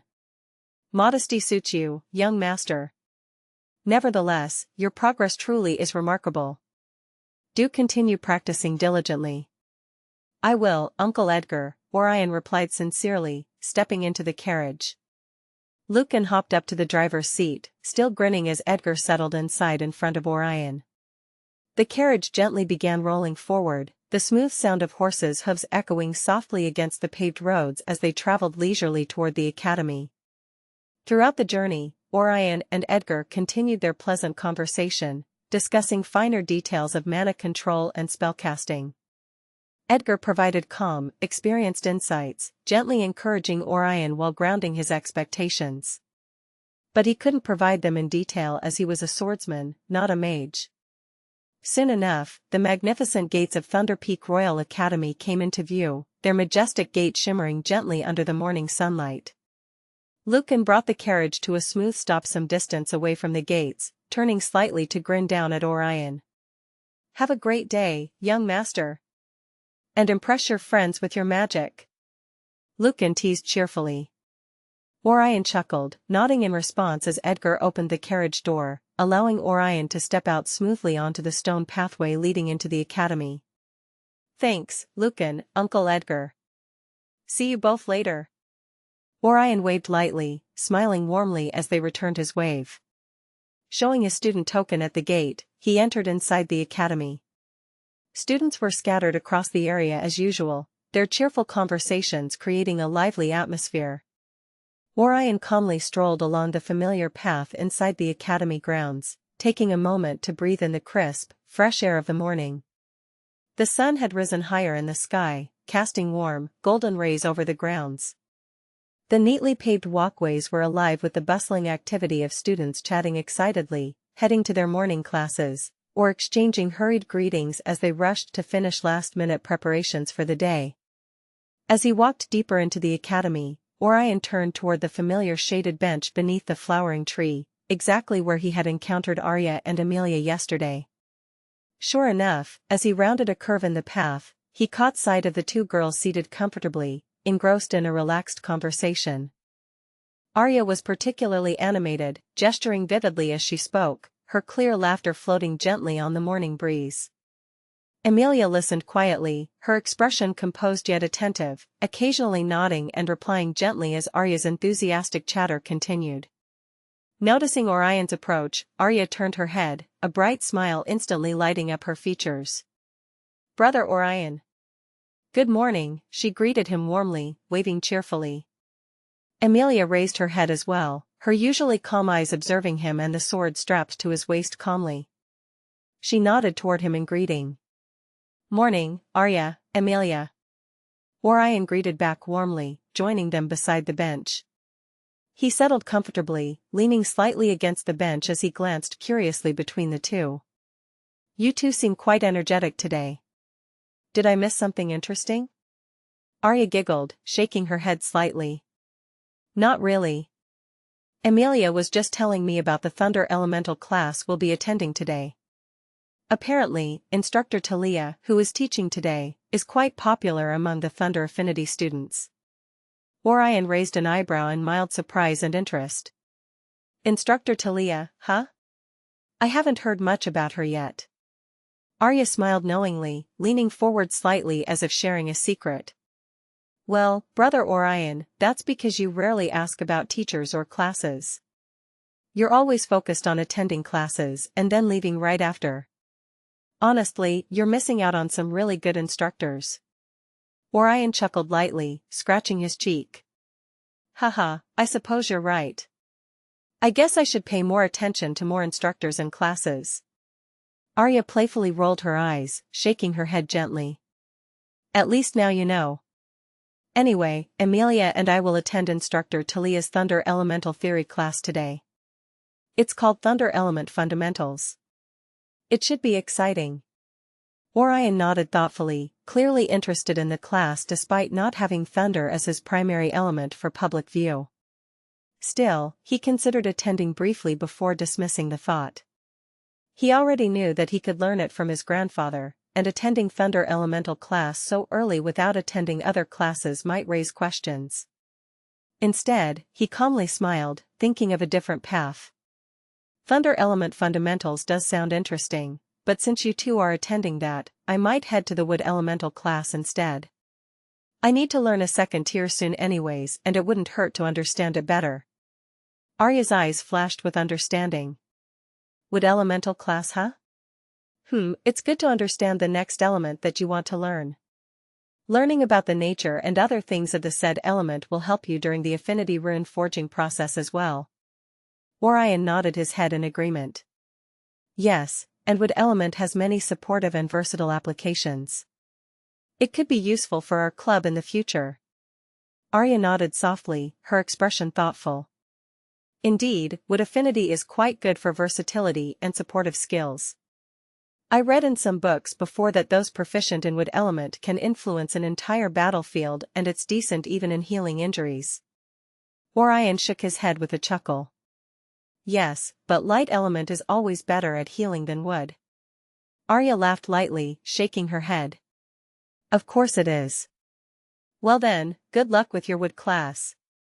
Do tell us if you find something particularly interesting. Orion nodded, smiling warmly at the two of them as he rose slowly from the bench. Definitely. You two enjoy Instructor Talia's class, I'll meet you both afterward. Arya waved gently as Orion turned away, Amelia giving a gentle nod as well. See you later, Brother Orion, Arya called cheerfully.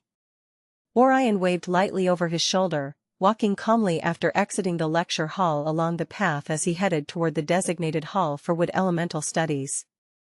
With light steps and a thoughtful expression, he mentally reviewed what little he already knew about the instructor of today's class. From the Academy's general curriculum schedule he had browsed previously, Orion remembered that today's wood element class would be taught by Instructor Lysandra, a well-known figure among wood affinity users for her profound understanding of the wood element's versatile nature. Orion continued along the elegant corridor leading to the hall designated for Verdant Harmony, Basics of Wood Elemental. The passageway was unlike most others within the Academy, distinctively decorated with carvings of lush greenery and detailed floral motifs. Does the Academy prioritize wood element? Or do all elemental classes get the same treatment, he wondered. As Orion approached the entrance of the classroom, he noticed several students gathering near the large wooden double doors, chatting in low, excited voices. He gently maneuvered through the small crowd, stepping inside with a curious glance around the interior. Immediately, the room felt welcoming, designed specifically to help with the nature-oriented teachings of the wood element. The walls were constructed from polished wood panels, with small niches housing potted plants and climbing ivy, adding vibrant splashes of green. Large windows lined one side of the classroom, allowing natural sunlight to stream warmly through, illuminating the neatly arranged desks. Most students had yet to arrive, providing Orion ample choice for seating. His gaze settled on the front row, where only a single student was seated, Felira Norwin, one of the top-ranked first-year students. Felira was ranked 8th among their freshman batch, and Orion had noticed her calm and gentle nature during the orientation. Her presence seemed to exude a calming aura filled with gentleness of nature, befitting her status as one of the top prodigies of their year as well as a wood and water elemental user. Felira raised her head, noticing Orion's approach. Her pale green eyes looked at him calmly with mild curiosity. Her long, honey-brown hair cascaded neatly down her back, complementing the rich, earthy colors of her academy uniform. As Orion reached the first-row seat beside her, she offered a polite nod in greeting, her expression calm and composed. "Good morning, Orion," Felira greeted gently, her voice clear and soothing. "I was wondering when you would take this class." Orion settled into the seat, returning her greeting with a gentle smile of his own. "Good morning, Felira. I took this class as soon as I could. I want to learn the wood element quickly for its versatility." Felira's lips curled into a subtle smile, appreciating his straightforwardness. A wise choice. The wood element offers much more than people assume. Its various uses can surprise even seasoned mages. Orion nodded thoughtfully, appreciating her words. Indeed. Supportive and healing capabilities aside, I'm particularly intrigued by its tactical uses. Felira tilted her head slightly, interest flickering in her eyes. Precisely. Controlling terrain, establishing defenses, or even setting up traps, the possibilities are vast and often overlooked. Their brief exchange paused as more students entered, quickly filling the classroom. Soon, every seat was occupied, and a soft buzz of excitement rippled among the students. SAR the Novel Fire, the Any*T website on Google to access chapters of novels early and in the highest quality. Moments later, the classroom doors opened gently once more, and Instructor Lysandra gracefully stepped inside, instantly drawing everyone's attention. Instructor Lysandra was a striking figure. Her elegant emerald green robes fluttered gently around her as she walked to the front, her movements as fluid and natural as the leaves in the breeze. She had lustrous green hair, woven through with tiny white blossoms. Her eyes, deep as fresh spring grass, looked at the students warmly as she greeted them with a gentle, melodic voice. "Good morning, students," Lysandra began warmly, her words flowing like a gentle stream. "Welcome to Verdant Harmony. Today, we'll explore the basics of the wood element, the origin, its core principles, and its various practical applications." She paused, allowing the students a moment to settle into attentive silence, then continued gracefully. "Sir, the novel Fire, any *T website on Google to access chapters of novels early and in the highest quality. The wood element, among all core elements, is fundamentally tied to life itself. Unlike fire, water, or thunder, it embodies growth, nurturing, and harmony with nature. Our ancestors first discovered the wood element through their profound interactions with forests, plants, and living ecosystems. Ancient texts suggest that the earliest wood affinity mages emerged among those who deeply communed with nature, learning to sense and guide the subtle flow of life energy in plants. Orion listened attentively, absorbing every word. Though familiar with some general concepts, he had never considered the historical context or deeper philosophical implications behind the wood element. Lysandra continued, her voice gentle yet authoritative. From these roots emerged various applications. The wood element excels at support, providing unmatched versatility in battlefield control, terrain manipulation, and healing. Skilled wood affinity mages can rapidly reshape the battlefield, erect defensive barriers, or entangle opponents. Equally valuable is their ability to heal allies by using the wood energy. There are various ways, and one of them is using high-grade plants to trade the life force of it to heal someone, but this is used when one is low on mana, as most use their mana as the fuel to cast out the spell to heal. We can also use our mana to accelerate the growth of plants and trees. The class remained captivated as she raised one elegant hand. With a gentle wave and short murmur, a small plant sprouted from the wooden desk beside her, rapidly growing into a vibrant flowering bush, lush and vividly green. The demonstration elicited murmurs of awe from the students, many leaning forward with heightened interest. "Now," Lysandra continued, smiling softly, "this basic technique demonstrates life stimulation, a foundational wood element skill. Are there any questions so far?" Several hands immediately rose. Lysandra selected a student near the middle of the room, who asked eagerly, "Instructor, how deeply can wood affinity mages manipulate the life force of plants? Could they control entire forests?" Lysandra nodded approvingly, responding gently, "A wonderful question. At advanced tiers, yes, powerful wood affinity mages can influence extensive plant life. However, it requires profound understanding, significant mana, high-grade spell, but most important of all, basic respect for nature. Reckless manipulation risks damaging the very ecosystems we cherish." Another student quickly raised their hand, asking, "Instructor, can wood element spells interact positively or negatively with other elements?" "Indeed," Lysandra replied warmly. "Wood naturally harmonizes well with water and earth elements, enhancing its growth and vitality. Conversely, fire and thunder elements counteract wood, requiring extreme caution when used together." Orion raised his own hand calmly, drawing Lysandra's gentle gaze. "Instructor Lysandra, how effectively can wood element techniques function defensively against aggressive elemental attacks?"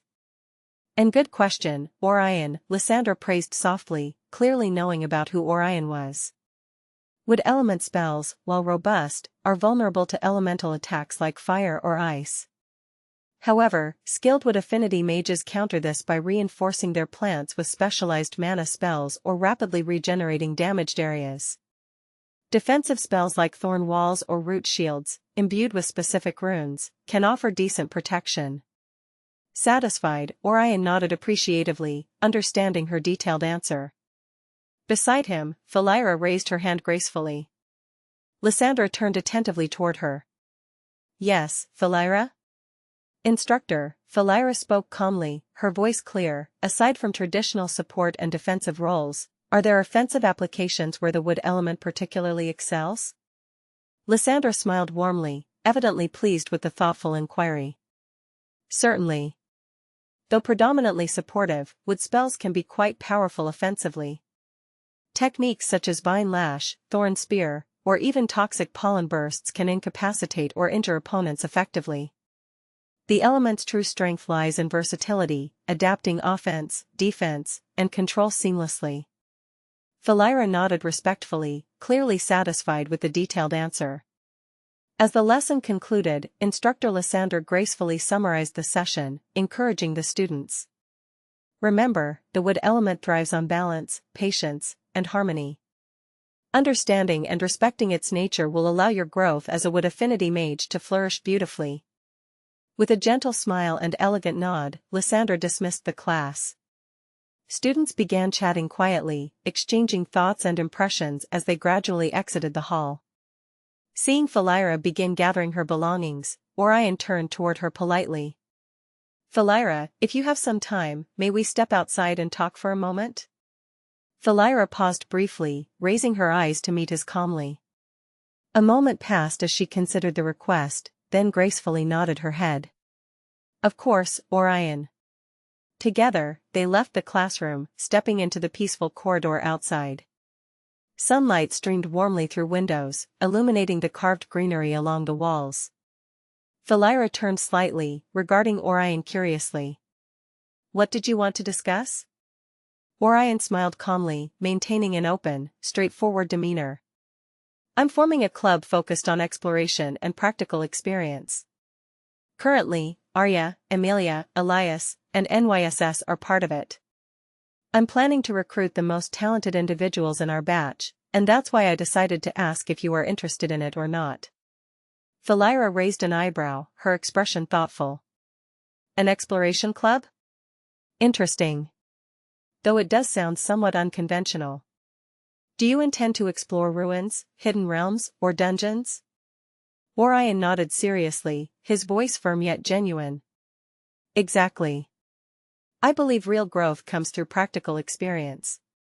Our academy is currently providing us theory, and it might also give us chances for practical experience. But it would not compare to us seeking out those chances on our own. That's why I seek members who value self-improvement, teamwork, and mutual growth. Felira's eyes brightened subtly with genuine interest. A commendable vision, indeed. And you chose your candidates wisely. Arya, Amelia, Elias, and NYSS are remarkable individuals. However, she tilted her head slightly, her voice gentle but cautious. Would this club have a clear hierarchy? Orion immediately shook his head. No. I intend this group to function democratically, respecting everyone's input equally. While I founded it, the goal is mutual growth and benefit. Each member's voice matters equally. Felira appeared genuinely pleased with his answer, nodding appreciatively. That is reassuring. Most clubs tend to become overly hierarchical. Your concept intrigues me. Orion nodded his head with a smile. So, are you interested? You haven't joined a club yet, right? She lightly giggled. I joined the club that my house owns. But I can leave at any time. I'm sure my father will be happy to know I joined a club with the royal princess in it. And the aligns with my goals, self-improvement, practical experience, and exploring the true potential of our affinities. Forming connections with the princess is a bonus for me. Orion smilingly shook his head. That's good as well then, I'm sure Arya won't mind that, probably. Felira softly laughed. So, what's the name of this club? You must have thought of something, right? Yes, Orion mysteriously smiled, but I will reveal it once everyone gathers. I still have a few more I want to invite. Felira lightly shook her head. So, what's your plan now? Will you head back or look for others? Raising his head, Orion looked at the time. It was still high in the afternoon. I think I'll look for Arya and go around with her to see if we can find the other members. Sylvia, Garen, Tavian, and Kale are left now. She thoughtfully nodded. I can find Sylvia for you, I know where she would be. Tell me a location and I will bring her there for you. You can look for the others in the meantime. Orion appreciatively nodded his head. Thanks for that.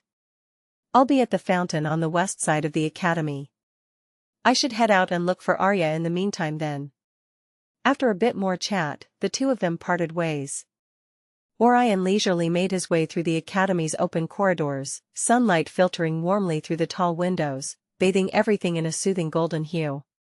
And congratulations, Master, for acquiring another club member. You're really amazing.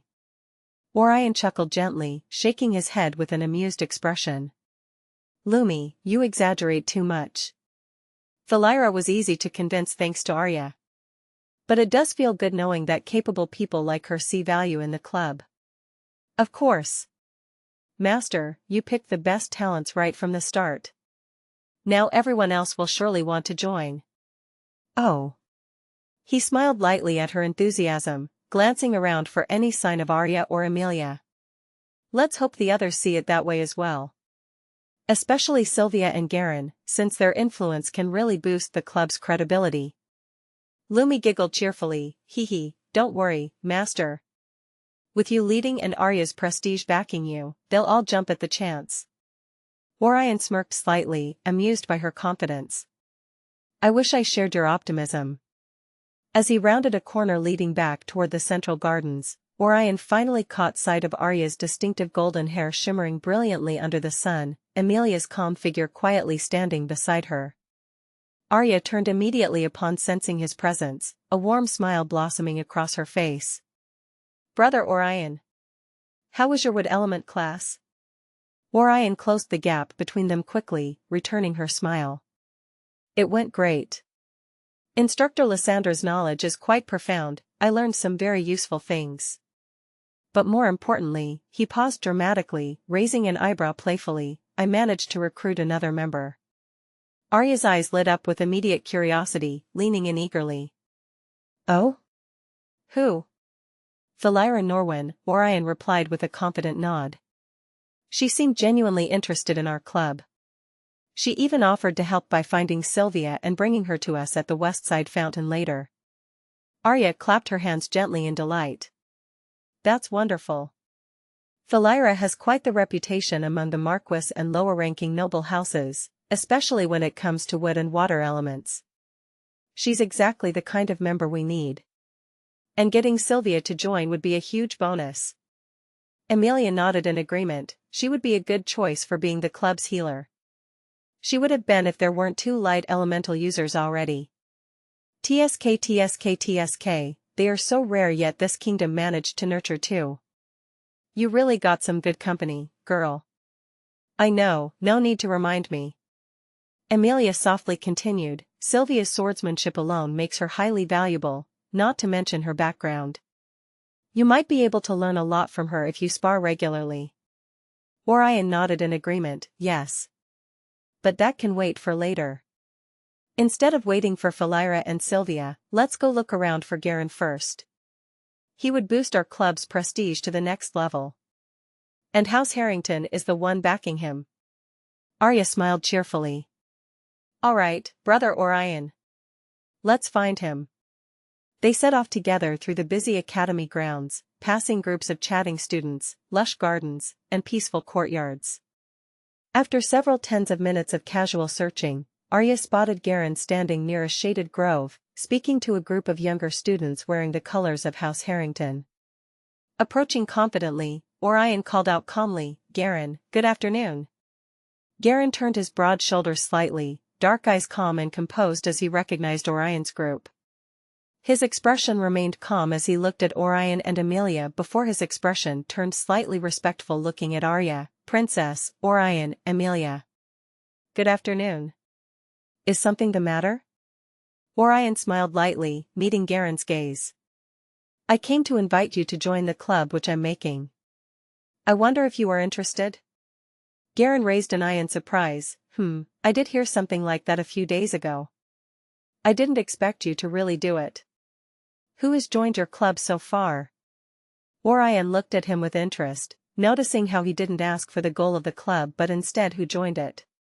Nodding his head, he continued, Arya, Emilia, NYSS, Elias, and Felira have joined already. I'm planning to gather the top 10 of our batch, or at least those who want to join.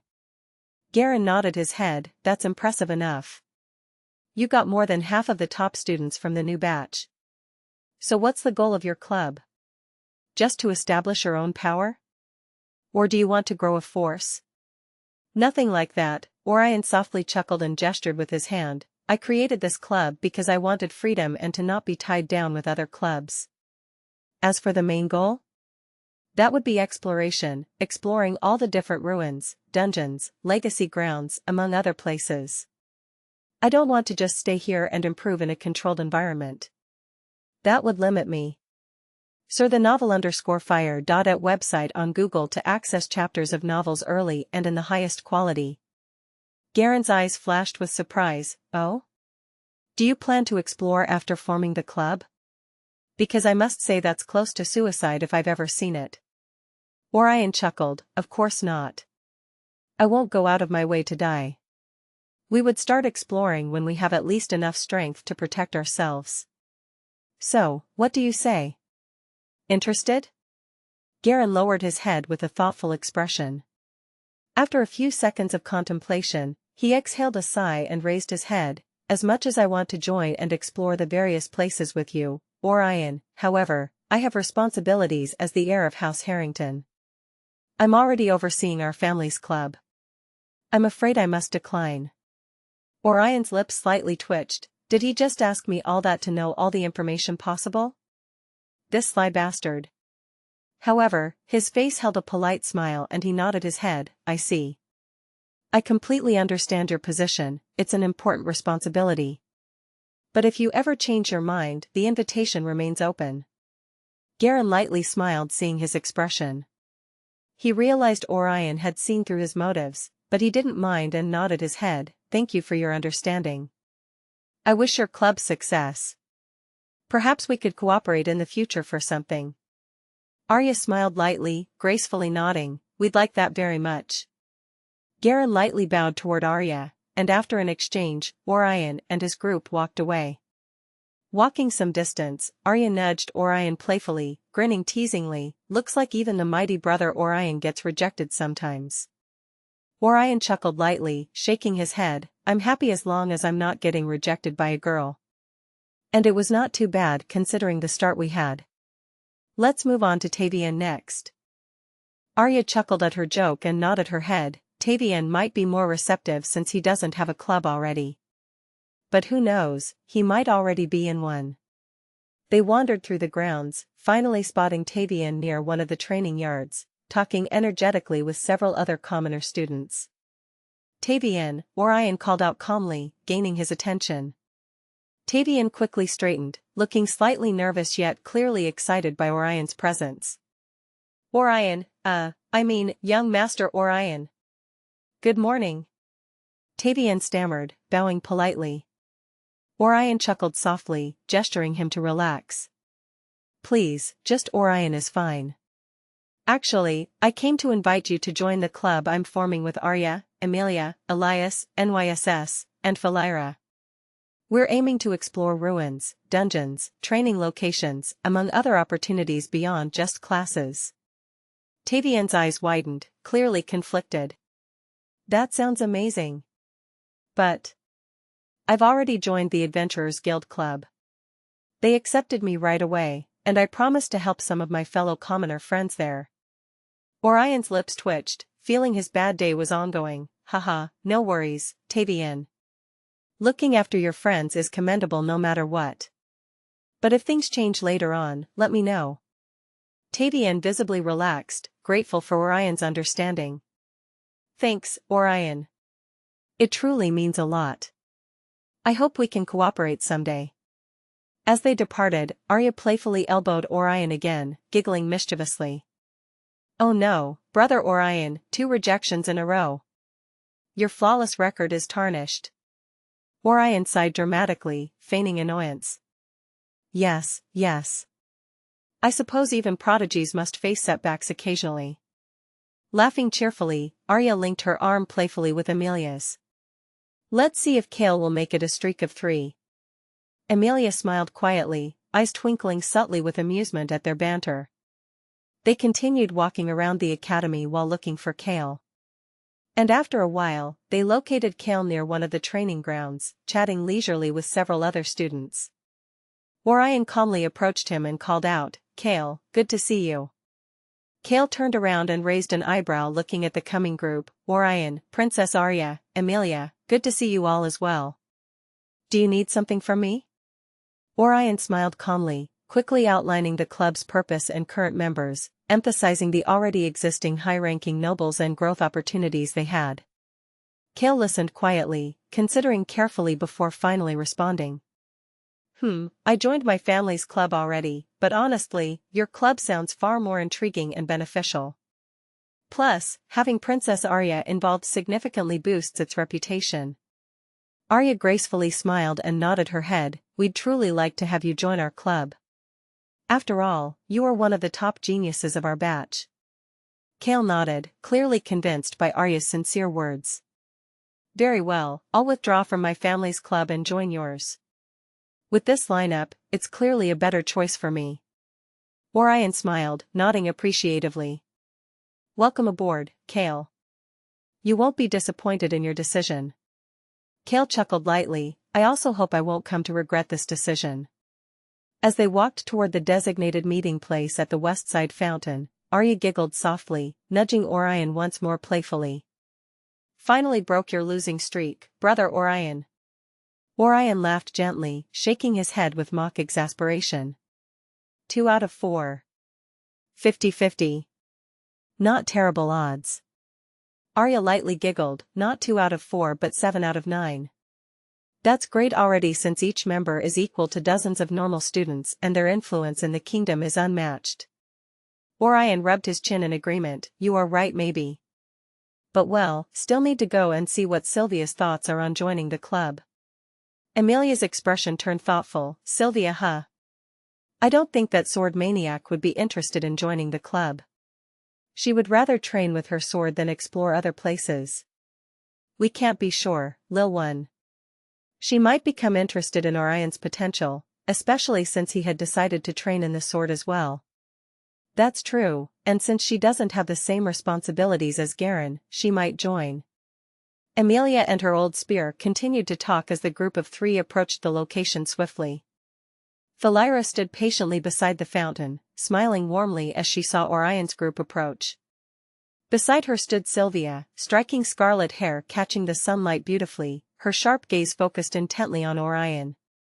Orion smiled lightly as they reached the two of them. "Felira, Sylvia, thanks for coming to meet us." Sylvia calmly crossed her arms, looking at Orion with slight interest. "Felira mentioned that you wanted to have a spar with me. How could I not come after hearing something so interesting?" All 3 of them and Lumi speechlessly looked at Felira, who stuck her tongue out at Orion, her eyes screaming that there was no other way. Orion shook his head. "There was another reason. I wanted to ask if you are interested in joining the club that I had formed with Arya, Emilia, and others from the top of our batch." Sylvia raised an eyebrow and shook her head. "I'm sorry but I'm not interested in joining any club." Wait, don't be so fast to reject it." Orion gestured for her to slow down. "What would make you interested in joining the club?" She glanced at the sword at his waist before raising her head and looking at him for a moment. "Have a spar with me and then I will decide. No spells or mana technique, only swordsmanship." Arya, Emilia, Felira, and Lumi looked at all of this as if they were watching a movie, getting excited at how the events were unfolding. Search the Nefire.at website on Google to access chapters of novels early and in the highest quality. Orion looked directly at Sylvia's eyes, weighing his options before shaking his head. "I fear you would be disappointed. My swordsmanship has yet to reach the level of prodigies of Thunder Peak Royal Kingdom." Sylvia shook her head. "You do not need to worry about that. I have fought many times and know where one stands. Do you agree to have a spar with me or not, Orion Hellstorm?" He took a deep breath as his grip on his sword tightened. "Very well, if that is your wish. Where do you propose we spar?" Sylvia turned around and began walking toward the training ground. "At the training ground. We shouldn't destroy the Academy's property." Orion nodded and began following after her, as the rest of the trio trailed behind Orion. Felira walked closer to Arya. "Princess, isn't this exciting? Two of the most talented prodigies of our time are going to duke it out. Arya lightly giggled. Yes, it is interesting. I wonder if Brother Orion will be able to create a miracle this time. Emilia shook her head. I doubt. Sylvia has been training with the sword for over a decade and is one of the top prodigies. And the last time Orion used his sword was quite amateurish. Orion felt a surge of excitement as he followed Sylvia toward the training ground. The academy's pathways were bustling with students, chatter floating gently through the air beneath the bright morning sun. Master, she called you out. We can't let her look down on you like that. Even if you're still learning swordsmanship. Orion chuckled inwardly, a faint smile appearing briefly on his face. She isn't looking down on me, Lil Lumi. She genuinely wants to see my swordsmanship level. Honestly, this will be a good opportunity to test my own swordsmanship as well. Sparring with Uncle Edgar is beneficial, but fighting someone my age will give me a clearer benchmark. So you won't be able to use your fireball spell, how unfortunate. He lightly grinned. Don't worry, I will get a lot more opportunities to use it. Search * the novel Fire, the net website on Google to access chapters of novels early and in the highest quality. Behind him, the girls were chatting with animated interest. Felira was practically bouncing beside Arya. She's really serious about the sword, Felira whispered. I heard she defeated some older members of her family with her sword alone some time ago. Arya smiled. That sounds just like Sylvia. She lives and breathes swordsmanship. Emilia crossed her arms quietly. If Orion is still on the same level as he was last time, then he might very well lose.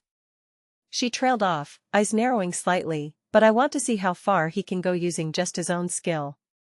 As they approached the vast training ground, Orion noticed how students began curiously turning their heads.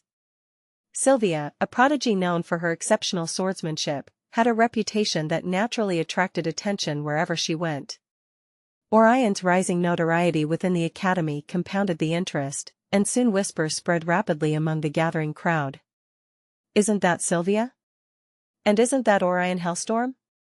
Are they about to spar? But wasn't Orion quite, how do I say this? Amateur with his sword the last time he fought. Yes. That. But I wonder why she decided to spar with him. Maybe Goddess Sylvia wants to see if Orion lives up to his potential? The crowd's murmurs grew louder as more students began rushing over, forming a wide circle around one of the arenas. The training arenas were expansive circles, marked clearly by glowing boundary runes etched into smooth stone surfaces, designed specifically to handle intense battles. Sylvia stepped calmly into the arena, her scarlet hair cascading around her shoulders as the sunlight gleamed brilliantly upon it. Orion followed suit, his black hair contrasting vividly against his fair skin, an expression of calm focus adorning his face. They stood facing each other, mere feet apart, eyes locked. He drew Realm Guardian carefully from its scabbard, marveling again at its perfect balance. With a mental nudge, he adjusted its weight, choosing to mimic a standard longsword for fairness and true skill assessment. Across from him, Sylvia nodded slightly. Good. You brought a real sword. I was worried you'd use one of those training rods. I did consider a stick. Would have matched my current swordsmanship level, Orion joked.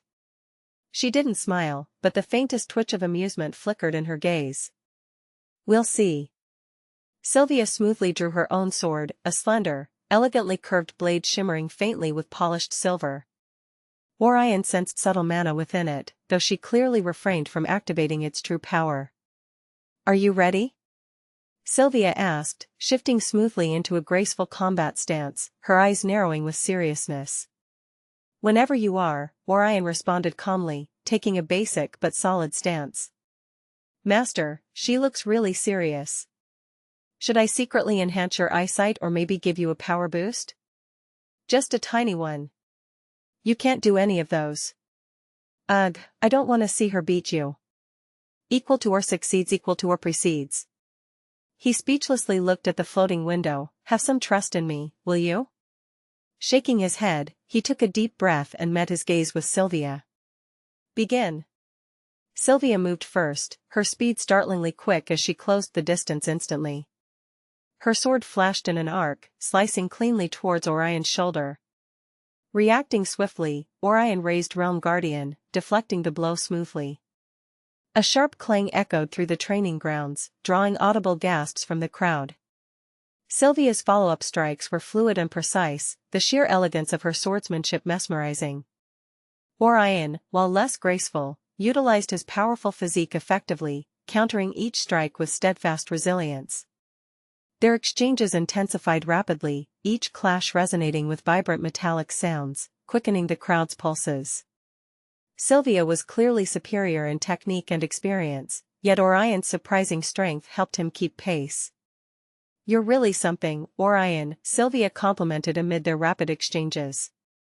"A physique equal to that of a Tier 2 warrior without even starting on the path of one, but your movements lack refinement." Orion chuckled while deflecting another blow and tanking the force. "I'm aware, that's why I practice." Sylvia's eyes flashed, an excited smile appearing on her face. She accelerated sharply, increasing the pressure of her attacks. Orion didn't relent as he continued to deflect one strike after another, trying his hardest to keep up with her increasing speed. Yet he couldn't get a single chance to go on the offensive. Orion seems to be on the losing end. Yes, Goddess Sylvia is treating him like a punching bag. Ha ha ha, that's good. Beat that arrogant prick. Orion couldn't care less about what the crowd said, as the focus of his entire being was on deflecting or blocking the relentless attacks that kept coming from the front. This won't do, this won't do. Orion felt himself being gradually overwhelmed, each blow harder to deflect, his muscles straining against her relentless precision. "I'm no match against her in sheer technique, but I also can't afford to lose the second match that I have in the academy." Seeing no other option, he took a deep breath, mentally releasing the shackles he'd placed on his own instincts. Instantly, the world around him shifted again. All colors dimmed, sounds faded into the background. The only thing he could hear was the majestic beat of his own heart. Then, once again, everything reversed completely, colors turned vividly vibrant, and he could distinguish every sound, every voice, with crystal clarity. Looking ahead, Sylvia's movements had slowed down, and every minuscule detail of Sylvia's attacks became crystal clear. His body moved instinctively, meeting each of Sylvia's strikes perfectly, deflecting and countering seamlessly. Sylvia's brows furrowed, noticing the sudden drastic improvement. "Good," she breathed excitedly, deciding to not hold back any longer. Orion felt his blood boil with exhilaration, their swords dancing in a rapid, almost choreographed display of skill. His previously clumsy movements now matched her refined elegance strike for strike. With his sheer instinct, he could decide the most optimal moment of his sword to deflect her strikes while counterattacking her, yet she wasn't one to lose. She deflected his attacks seamlessly without trying to block a single one, as she had realized the disparity in their physique. The watching crowd fell silent, utterly captivated by the intensity. Students whispered in astonishment. "How's Orion keeping up? Wasn't Sylvia supposed to dominate easily?" His reflexes suddenly improved dramatically. What just happened? Instructor Viren, who had arrived at the spectacle, observed sharply from behind his silver-rimmed glasses, his expression intrigued. "His instincts are truly remarkable, as I heard," he muttered thoughtfully. The duel escalated swiftly, both Orion and Sylvia increasing the intensity unconsciously. Orion's heart thundered, adrenaline surging. Sylvia's eyes were alight with excitement, reveling in this rare, thrilling challenge. Their swords clashed repeatedly, creating sparks as the intensity threatened to spiral out of control. Orion's dragon instinct surged higher, dangerously close to fully unleashing itself, his strikes becoming more aggressive. Just as Orion was about to increase the weight of the sword, and a purplish light started appearing on Sylvia's sword, Arya stepped forward, lifting her hand gracefully. A gentle yet powerful aura radiated from her as she murmured softly, "Calming light." A soothing golden glow enveloped Orion and Sylvia instantly, diffusing their battle fervor. Their breathing slowed, hearts calming down as clarity returned swiftly to their eyes. Enough you two, Arya's gentle voice echoed clearly, her expression speechless. You both fought well. Let's stop here before someone gets hurt. Sylvia exhaled slowly, lowering her sword and stepping back. She smiled faintly, clearly impressed. Your potential is frightening, Orion. I'm convinced. Orion relaxed his stance and closed his eyes, restricting his instinct again before exhaling deeply as he sheathed Realm Guardian. You were amazing as well, Sylvia. It was quite helpful for me to find my flaws. Sylvia chuckled lightly, acknowledging his sincerity with a nod. I'll accept your offer. Being able to spar with you from time to time is enough of a benefit for me to join. Search the nellfire.nt website on Google to access chapters of novels early and in the highest quality. A light chuckle left Orion's lips. Well, that's quite good for me as well. Sylvia nodded her head. Yes, hardly anyone can keep up with me among the younger generation. I'll challenge you soon. I need more experience to break through to Tier 3. Sure, I also need to learn more about the sword from you. He nodded with a smile. The crowd erupted into animated chatter, excitement palpable. Students began dissecting the incredible spar, their eyes shining with newfound admiration and curiosity. Arya stepped closer, gently patting Orion's shoulder with a proud, mischievous smile. This was a true miracle, Brother Orion. You truly never fail to amaze me. Do you truly have so little trust in me? He asked with mock disappointment. Arya playfully chuckled. Of course not, but it's really hard to believe you fought to a standstill against her when your skills during the last match. Let's not talk about that. Orion speechlessly looked at Arya. It hasn't even been a week since I started learning the sword. They don't know your greatness, Master. Felira nodded her head. It was totally worth it to invite Sylvia like that, it was such an intense match. She extended her hand. I still have goosebumps from it. Sylvia bonked Felira's head lightly. Try to do something like this again and see if I don't make you my training dummy. Felira stuck out her tongue and hid behind Arya. Orion chuckled lightly, scratching the back of his head. Honestly, I didn't expect it to escalate that far. Sylvia giggled lightly, gracefully brushing her hair back. Neither did I. But that's exactly why it was so thrilling. It's been a long time since someone made me push myself that hard. Orion smilingly nodded his head. Well, we should head back now. We got all the members we need. Let's meet up tomorrow to introduce ourselves to each other. Just as they finished discussing, Instructor Viren approached calmly, adjusting his glasses thoughtfully. An impressive display. Orion, your instincts are quite exceptional, and Sylvia, your technique remains impeccable. However, remember to exercise restraint during sparring sessions. This isn't a life and death duel. Yes, Instructor Viren. Both of them respectfully said. They had met him during the speech of Vice Dean Hargan. Viren nodded his head and left without saying anything further. Orion and the others talked for a little bit more before leaving on their own ways. As the crowd slowly dispersed, the training grounds buzzed with leftover excitement. Students were still discussing the fight in animated tones, glancing occasionally at Orion and Sylvia as if trying to memorize every detail of the intense exchange. Orion let out a long breath, adjusting the grip of his sheathed sword as he quietly stepped away from the arena. His muscles ached slightly, not from exhaustion, but from the sharp focus he had maintained for the entire fight. His instincts had calmed down by now, making him feel as if he had just gone blind. That was so cool, Master. You looked like a main character from a sword fantasy drama. Was it really that flashy? Orion chuckled inwardly. Of course. You looked like you belonged on the cover of a Sword God Chronicles novel. Even Sylvia looked impressed. You got yourself a rival and a club member. That's like a 2-for-1 gotcha pull. Please don't compare people to gotcha loot. Still grinning softly to himself, Orion waved goodbye to Arya, Emilia, Sylvia, and Felira, then turned toward the academy gates where his carriage would be waiting.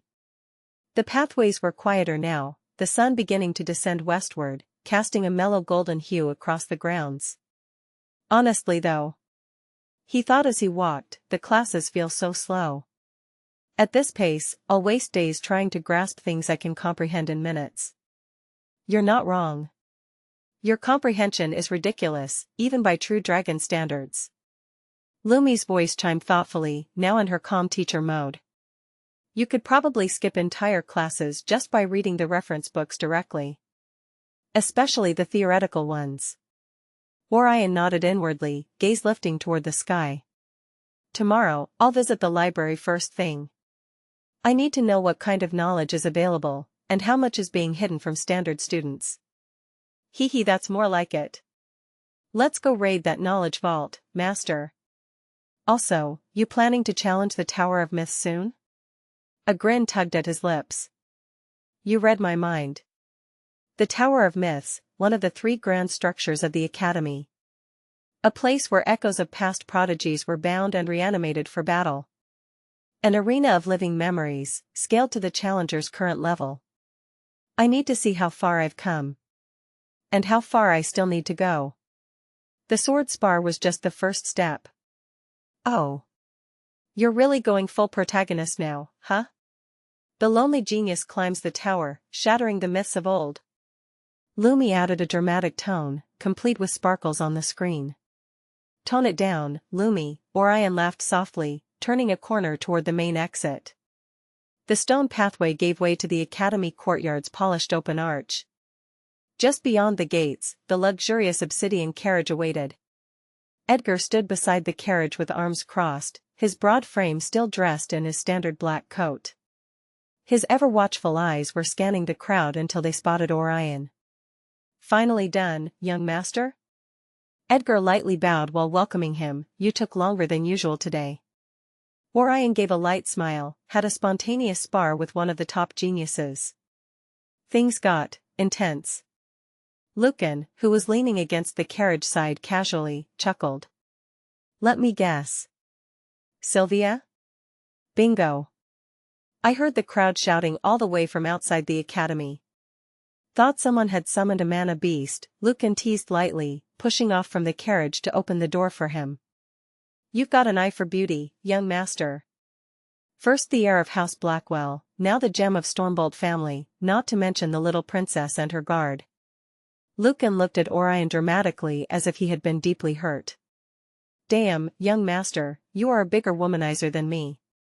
Orion's lips twitched. The hell, what am I supposed to do when there are so many girls in top ranks among my year? I just asked those who were talented enough to join my club. Lucan looked at Orion as if he totally understood him. You don't need to say anything, young master. We both are men here.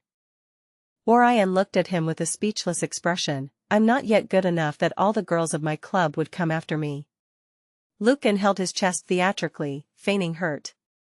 Ah, young master, your humility wounds me deeply. How can someone have such impeccable skill with swords and yet remain so oblivious about the swordplay of the heart? Orion rolled his eyes, chuckling at Lucan's dramatics. Brother Lucan, are you sure you haven't been reading too many romance novels lately? You're starting to sound suspiciously like a certain princess I know. Edgar shook his head with a soft, amused smile, stepping aside to allow Orion into the carriage. If Lucan spent as much time on his swordsmanship as he did reading those frivolous novels, perhaps he would have advanced another tier by now. Lucan gasped loudly, dramatically staggering back and gripping the side of the carriage for support. Even you, Sir Edgar? The betrayal runs deep. The corner of Edgar's lips curled slightly upward, a rare sign of amusement. Orion chuckled warmly, settling comfortably into the plush velvet seat. Brother Lucan, at this point, you should consider becoming a playwright. You'd make a fortune. Lucan grinned, regaining his casual composure as he climbed atop the carriage. Maybe I'll write a tragic tale about a certain genius young master, whose prodigious skill with the sword could conquer kingdoms, but whose heart remained oblivious to the dazzling beauties surrounding him. Please don't, Orion replied dryly, feigning dread. I fear your writing may scare away all potential club members. Lucan laughed heartily as Edgar took his seat opposite Orion, gently closing the carriage door. Enough teasing, Lucan. Let's get back home. The young master still has training to complete. Yes, yes, of course, Lucan replied, still smiling broadly as he tugged the reins lightly. The carriage wheels began rolling smoothly over the paved road, heading toward the Hellstorm estate. The journey home was quick and pleasant, the streets becoming progressively quieter and lined with beautiful trees and flowers as they approached the Hellstorm estate. Upon their arrival, the grand estate gate swung open smoothly, welcoming them back with its familiar elegance.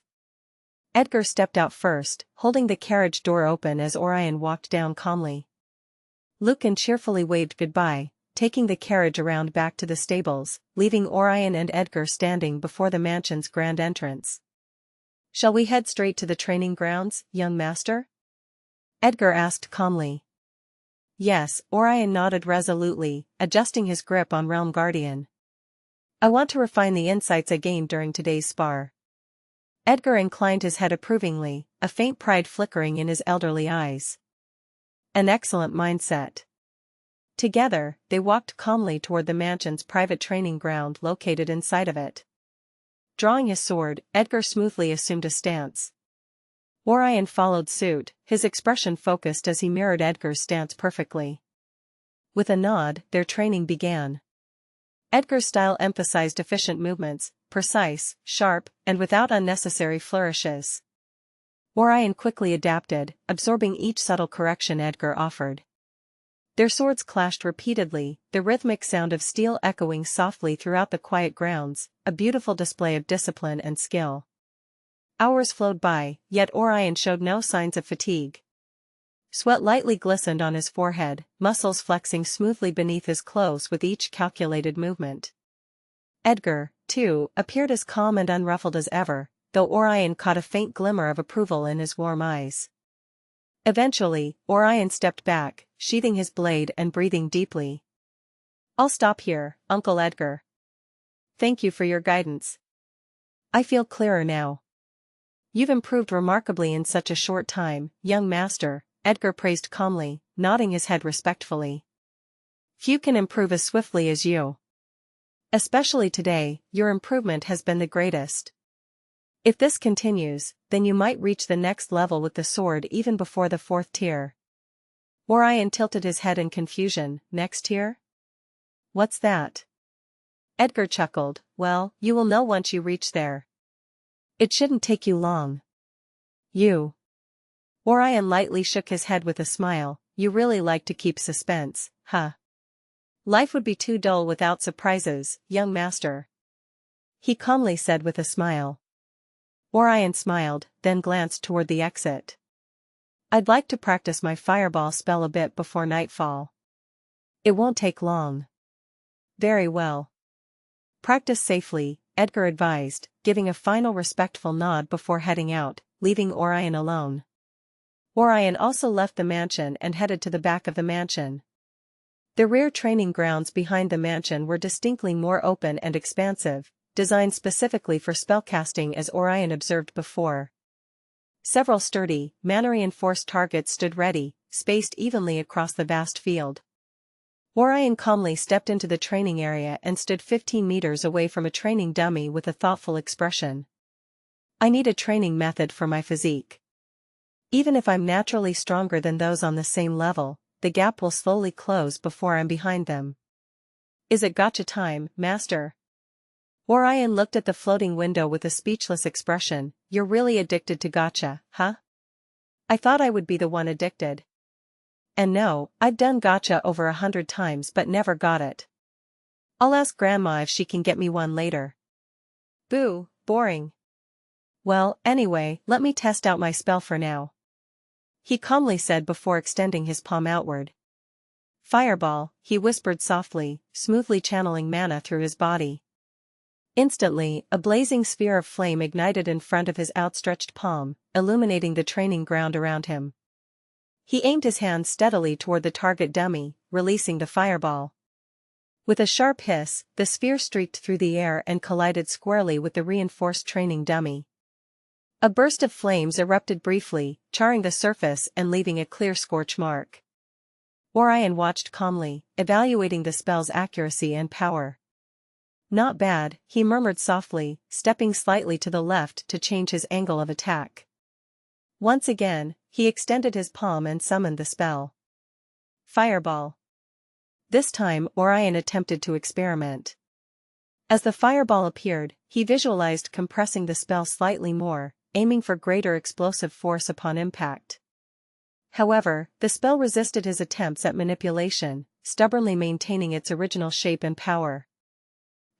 It really refuses to change, Orion thought with mild annoyance. He launched it anyway, observing as it impacted the dummy with the same predictable outcome. Determined to push further, he repeated his spell casting, attempting subtle variations, adjusting the spin of the fireball, altering its trajectory, even trying to divide it into multiple smaller flames mid-flight. Each attempt proved unsuccessful, revealing the inherent rigidity of the spell structure. He frowned softly, considering his earlier training in spell formation. Spells are really far too rigid. I can't even make minor changes in them during casting.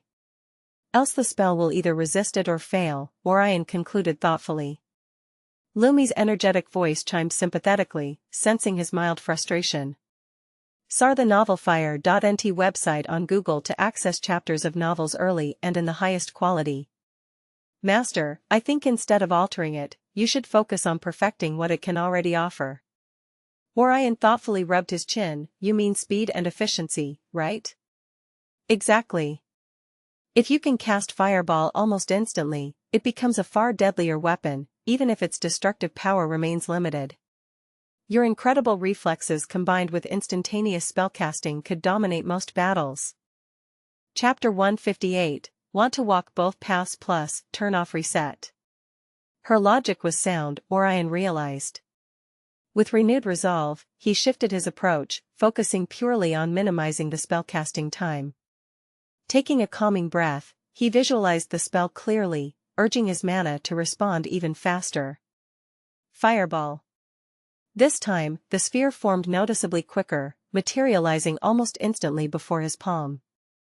Orion felt a small thrill of accomplishment, releasing it swiftly toward the target dummy, satisfied with the seamless fluidity of his movements. Again and again, Orion repeated the process, each casting becoming incrementally faster, smoother, and more natural. After the 8th casting, he paused. How many times can a normal mage cast the Fireball spell at Tier 1?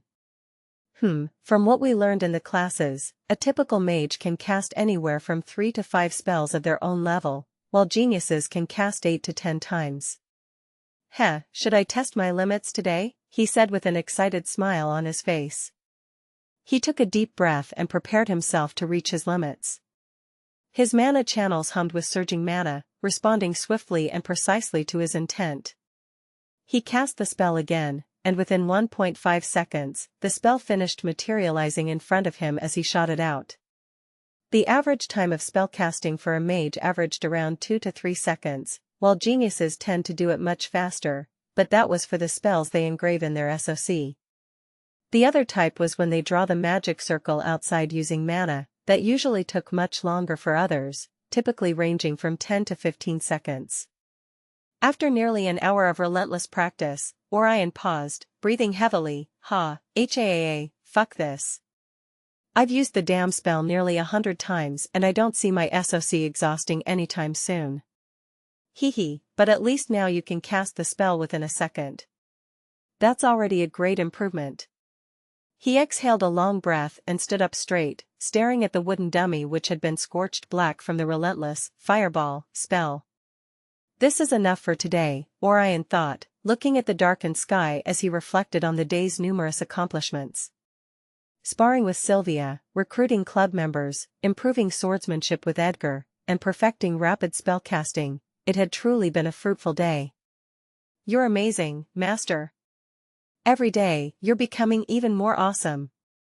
Greater than over equal to less than over equal to.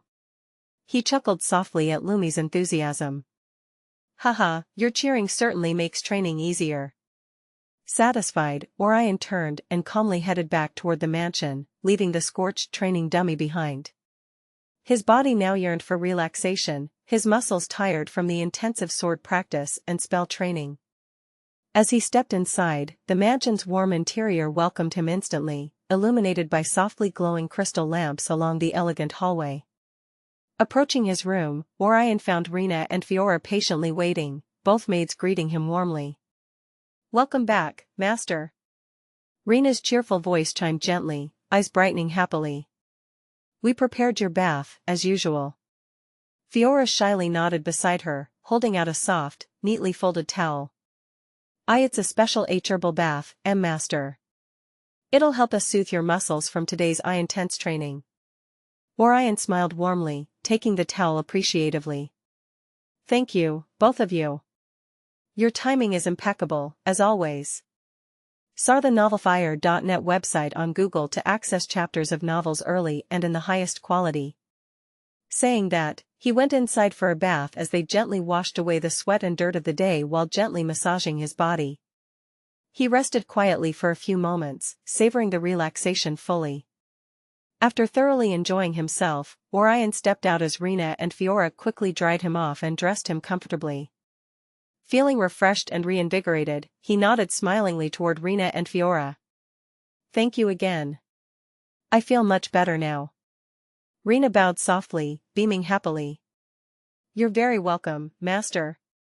Fiora quietly added with a gentle smile, Please have a nice dinner, Master.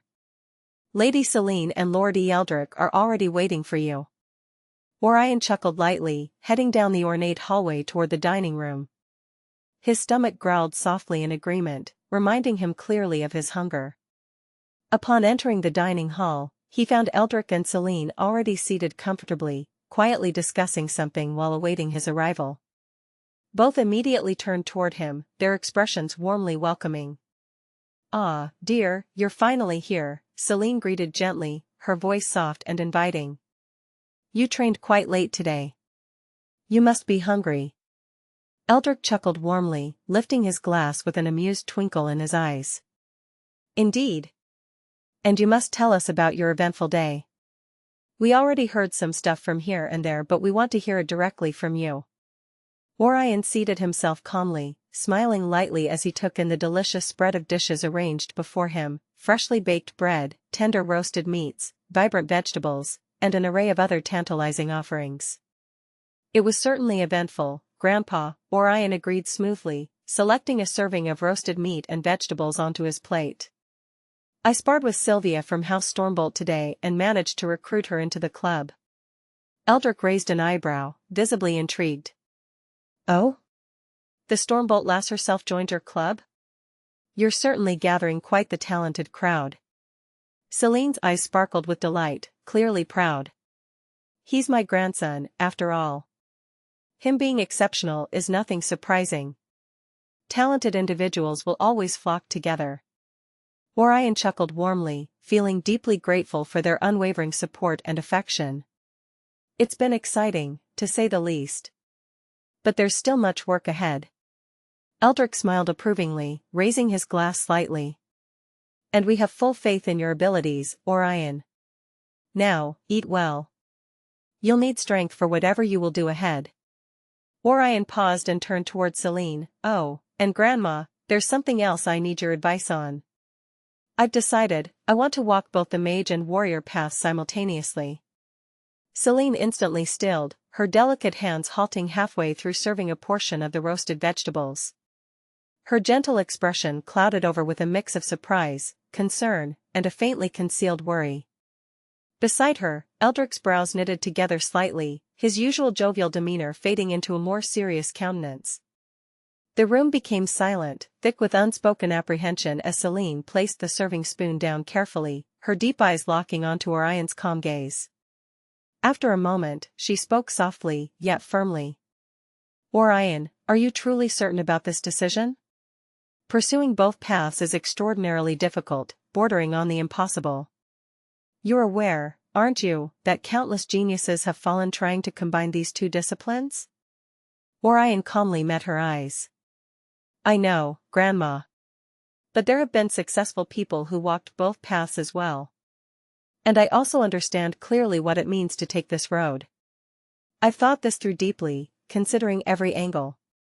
Eldrick leaned forward slightly, his voice resonating with a quiet intensity.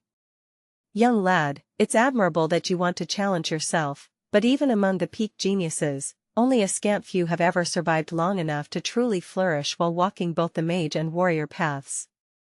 Celine continued gently, her voice filled with motherly worry. The issue isn't merely talent or even mana reserves, it's that each path requires intense specialization.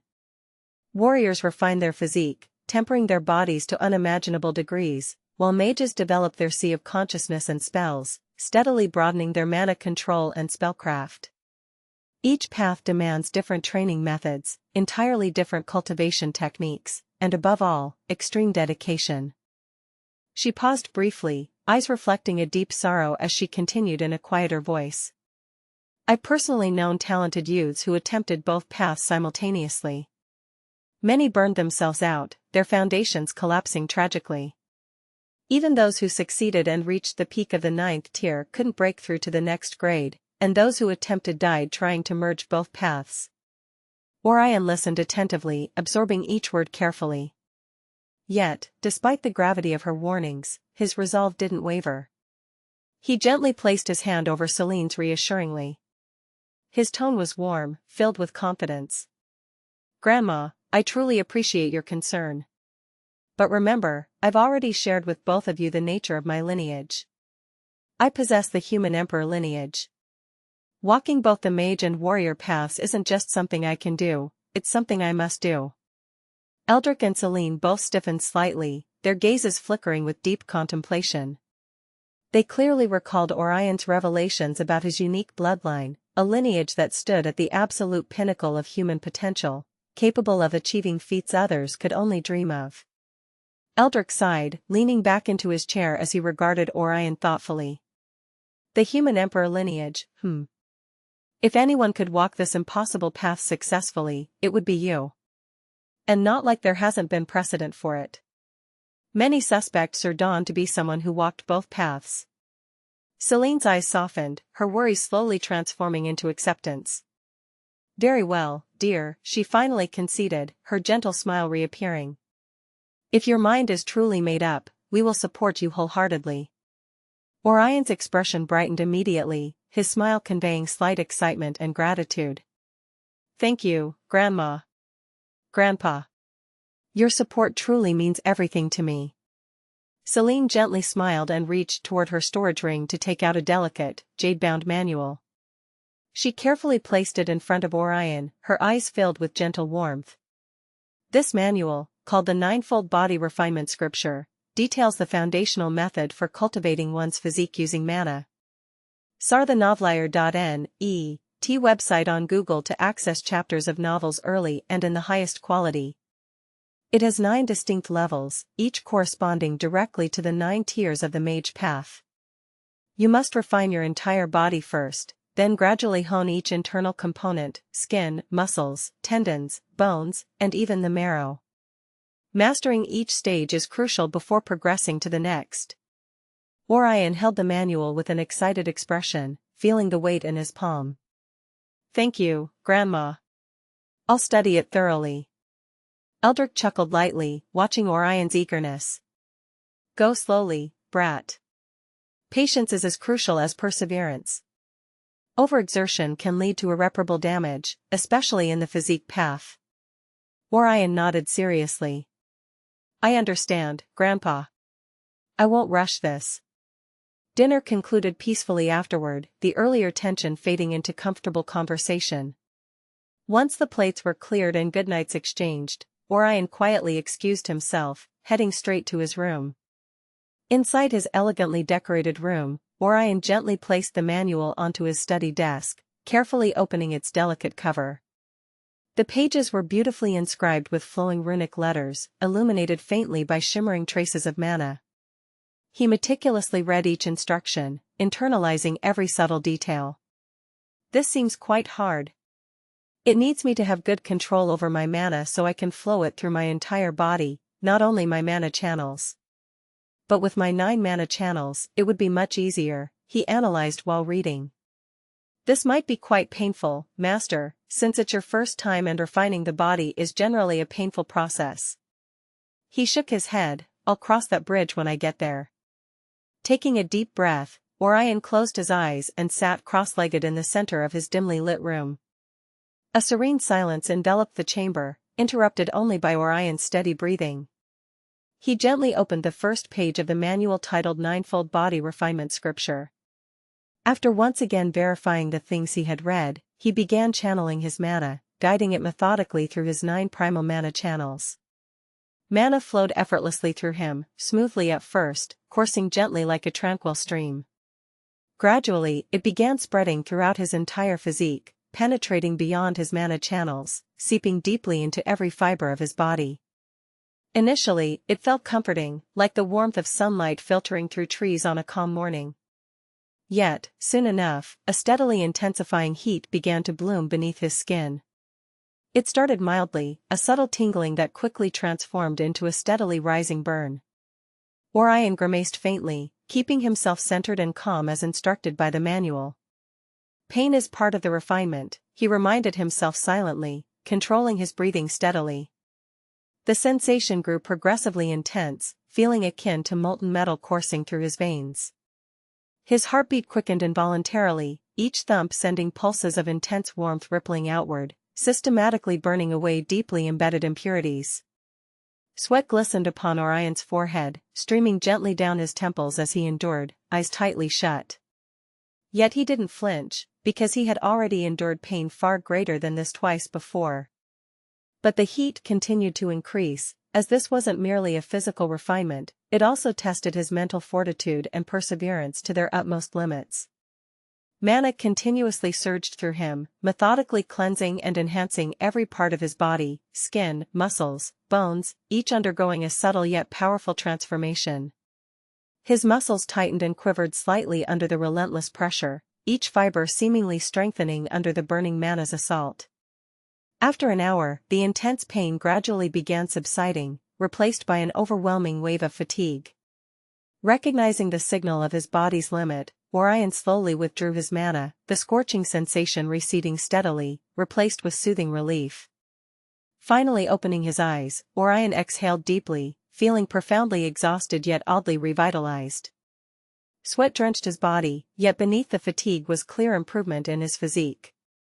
Standing carefully, he flexed his hand experimentally, immediately noticing the subtle yet tangible increase in strength. Impressive, Orion murmured appreciatively, admiring the manual in his hands. I haven't even reached the peak of the first level, yet I already feel a slight increase in physical strength. The physique refining path is really something else. Lumi's cheerful voice chimed happily, materializing brightly in front of him. You did amazing, Master. Your physique feels slightly stronger and purer already. Just imagine your potential once you reach the 9th level of refinement. Greater than over equal to nabla less than over equal to. Orion smiled faintly, shaking his head gently at her enthusiasm. Yes, but it's definitely more demanding than expected. It will be a long and painful road to master this. You're definitely capable, Master. You're already far ahead of other awakeners on their first session.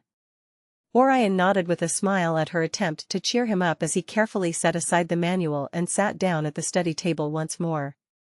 He decided to rest his body and shift his attention back to the Fire Apprentice spellbook, eager to further explore his magical prowess. He opened the spellbook, gently flipping through its beautifully illustrated pages, carefully selecting 3 new spells, Flame Dart, Cinder Trail, and Searing Touch. Alright, I will learn 3 more Tier 1 spells before turning my focus to other elements. I should learn a few at least, he thoughtfully said. Indeed, Master. Those can help you lay down a solid foundation for understanding the fire element and the workings of spells more thoroughly. And more spells will also help you with the Tower of Myths. Tower of Myths, huh? I wonder what kind of fights I'll get to have there, he said thoughtfully. They will be interesting for sure, Master. Greater than over equal to nabla less than over equal to, /. He chuckled and nodded in agreement. Yes, for now I should focus on learning these spells. Saying that, Orion shifted his focus back to the Fire Apprentice spellbook in front of him, gently flipping through its beautifully detailed pages until he found the section dedicated to the 3 new spells he intended to master, Flame Dart, Cinder Trail, and Searing Touch. The soft glow of the mana lamps illuminated the graceful runic script and intricate diagrams. His finger traced the intricate quill lines as he focused first on Flame Dart, his eyes capturing every nuance written carefully beneath the vivid illustration. Flame Dart. Description: launches a narrow, high-velocity flame projectile designed for piercing precision. Ideal for mid-range engagements. Tier 1. Primary runes used. Fire, core elemental force of flame.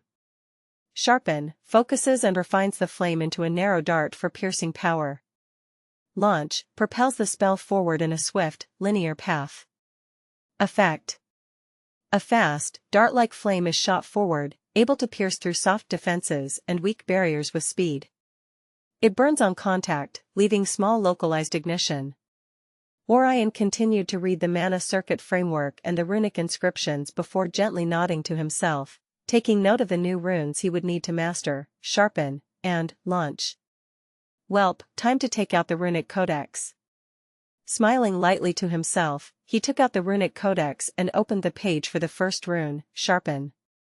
He analyzed the intricate lines detailing the rune, then dipped his quill lightly into the mana-infused ink and began drawing on the parchment with focus. After several careful iterations, he managed to make a decent rune, and before the 6th attempt passed, he had brought it up to the same standard as the rest of his runes. Next was the launch rune. He flipped the pages and analyzed it again. Soon after, he learned it to his standard as well. Satisfied with his progress, he turned his focus back to the Fire Apprentice spellbook. Nice, my learning speed with runes is improving after learning the previous ones. Now, let's see what this spell has to offer. Hehe, Master 2 OP. Oh. Smiling lightly, he analyzed the spell, studying all the layers and learning the mana circuits. After making sure he remembered all the details, he began practicing it on parchment. After multiple attempts, the parchment finally glowed softly with faint orange hues, confirming his success.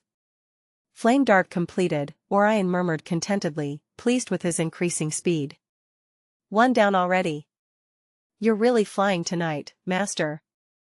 Orion chuckled quietly, encouraged by Lumi's enthusiasm. He turned his focus next to Cinder Trail. Cinder Trail. Description: SEA the Nelfer.net website on Google to access chapters of novels early and in the highest quality. Each step taken by the caster leaves behind scorching embers, creating a trail of damaging flame underfoot. Effective for zone control and pursuit deterrence. Tier 1. Primary runes used. Fire, generates the burning embers. Sustain, keeps the flame active with each step. Flow, directs the mana to continuously flow along the path the caster walks. Sustain, and flow, Orion murmured thoughtfully, studying the new runes closely. This spell will only help against wild beasts though. Against humans, it's pretty much useless. But it might prove useful in unexpected situations if I don't already pass to the next tier. He inwardly chuckled while flipping the runic codex to locate the runes. He learned the runes shortly before practicing the spell on the parchment. After several attempts, Cinder Trail's spell appeared clearly on his parchment, gently radiating a faint crimson glow, another indication of success. Orion smiled softly. Second spell down. You're unstoppable, Master. This one's gonna be super handy for quick escapes if you're being chased by a large group. Epsilon equals epsilon sadface greater than over equal to nabla less than over equal to. He chuckled, I don't have plans to make enemies with a large group, at least not until I'm stronger, he said while finally moving to Searing Touch. Searing Touch. Description: the caster's hand becomes enveloped in intense flame, burning anything it directly touches. Ideal for close combat or grappling enemies. Tier 1. Primary runes used. Fire, core flame component. Ignite, activates the burning effect upon contact. Strength, increases the physical force of the spell, enhancing both the burn and melee impact. He didn't waste time and quickly began learning the runes before starting to practice the spell. Soon, he successfully combined these runes as well, forming the complete searing touch spell.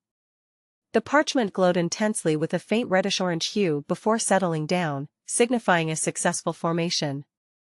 Finally, Orion exhaled quietly, his tone satisfied and content. He leaned back in his chair, stretching slightly.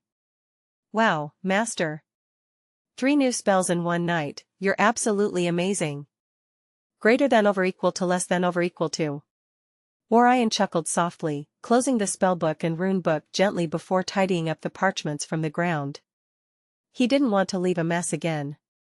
Well, one more thing to do before I sleep today, he said, looking at the darkened sky outside as it was already quite late. Standing up from his desk, he stretched, feeling a pleasant tension release from his shoulders and back. A faint, satisfied smile lingered on his lips as he reflected on his productive evening. Turning around, Orion moved to the soft, circular meditation mat positioned in the room's center. He settled down calmly, folding his legs comfortably beneath him and closing his eyes. He inhaled deeply, the cool night air filling his lungs and calming his thoughts. All right, time to engrave these spells, he murmured softly, calming his mind and delving inward into the tranquil sea within him, the sea of consciousness. His consciousness drifted gently into his inner space, a vast and boundless azure realm. At one corner lay his brightly glowing fire affinity rune, the 9 intricately inscribed primary runes pulsating softly with gentle, rhythmic waves of mana. Nearby floated the gentle, warm sphere of fire elemental energy, its gentle heat bathing everything in a soothing golden-red glow. He approached carefully, floating gently in his mental avatar form, coming to a stop near the newly formed fireball spell engraved earlier. Orion carefully recalled the precise rune patterns for Flame Dart, visualizing each detail vividly. Starting with the fire rune, he etched it carefully, its glowing lines manifesting gracefully within his consciousness. Next came the sharpen rune, refined strokes forming with confident clarity, followed by the precise launch rune, completing the sequence. Orion then carefully connected the primary runes with mana circuits as detailed in the book before writing down the runic inscription. The spell glowed brightly momentarily, then stabilized, confirming its successful engraving. Orion smiled inwardly, relieved. One down, he murmured gently within his sea of consciousness. Turning his attention next to Cinder Trail, he recalled the intricate mana structure he'd practiced earlier. Once again, Orion carefully engraved each rune, first, fire, then, sustain, followed swiftly by, flow, each rune illuminating gently as it settled into place, forming a harmonious sequence. The engraved spell formation emitted a soft red pulse, shimmering faintly before stabilizing into permanence within his inner sea. Orion exhaled quietly, satisfied. Finally, he directed his attention towards searing touch. Carefully visualizing the runes, Orion etched them one by one. He formed the fire rune first, followed immediately by ignite, and then the strength rune before forming the mana circuits and then the runic inscriptions. The spell formation quickly solidified, emitting a bright, intense flare before fading gently into stability.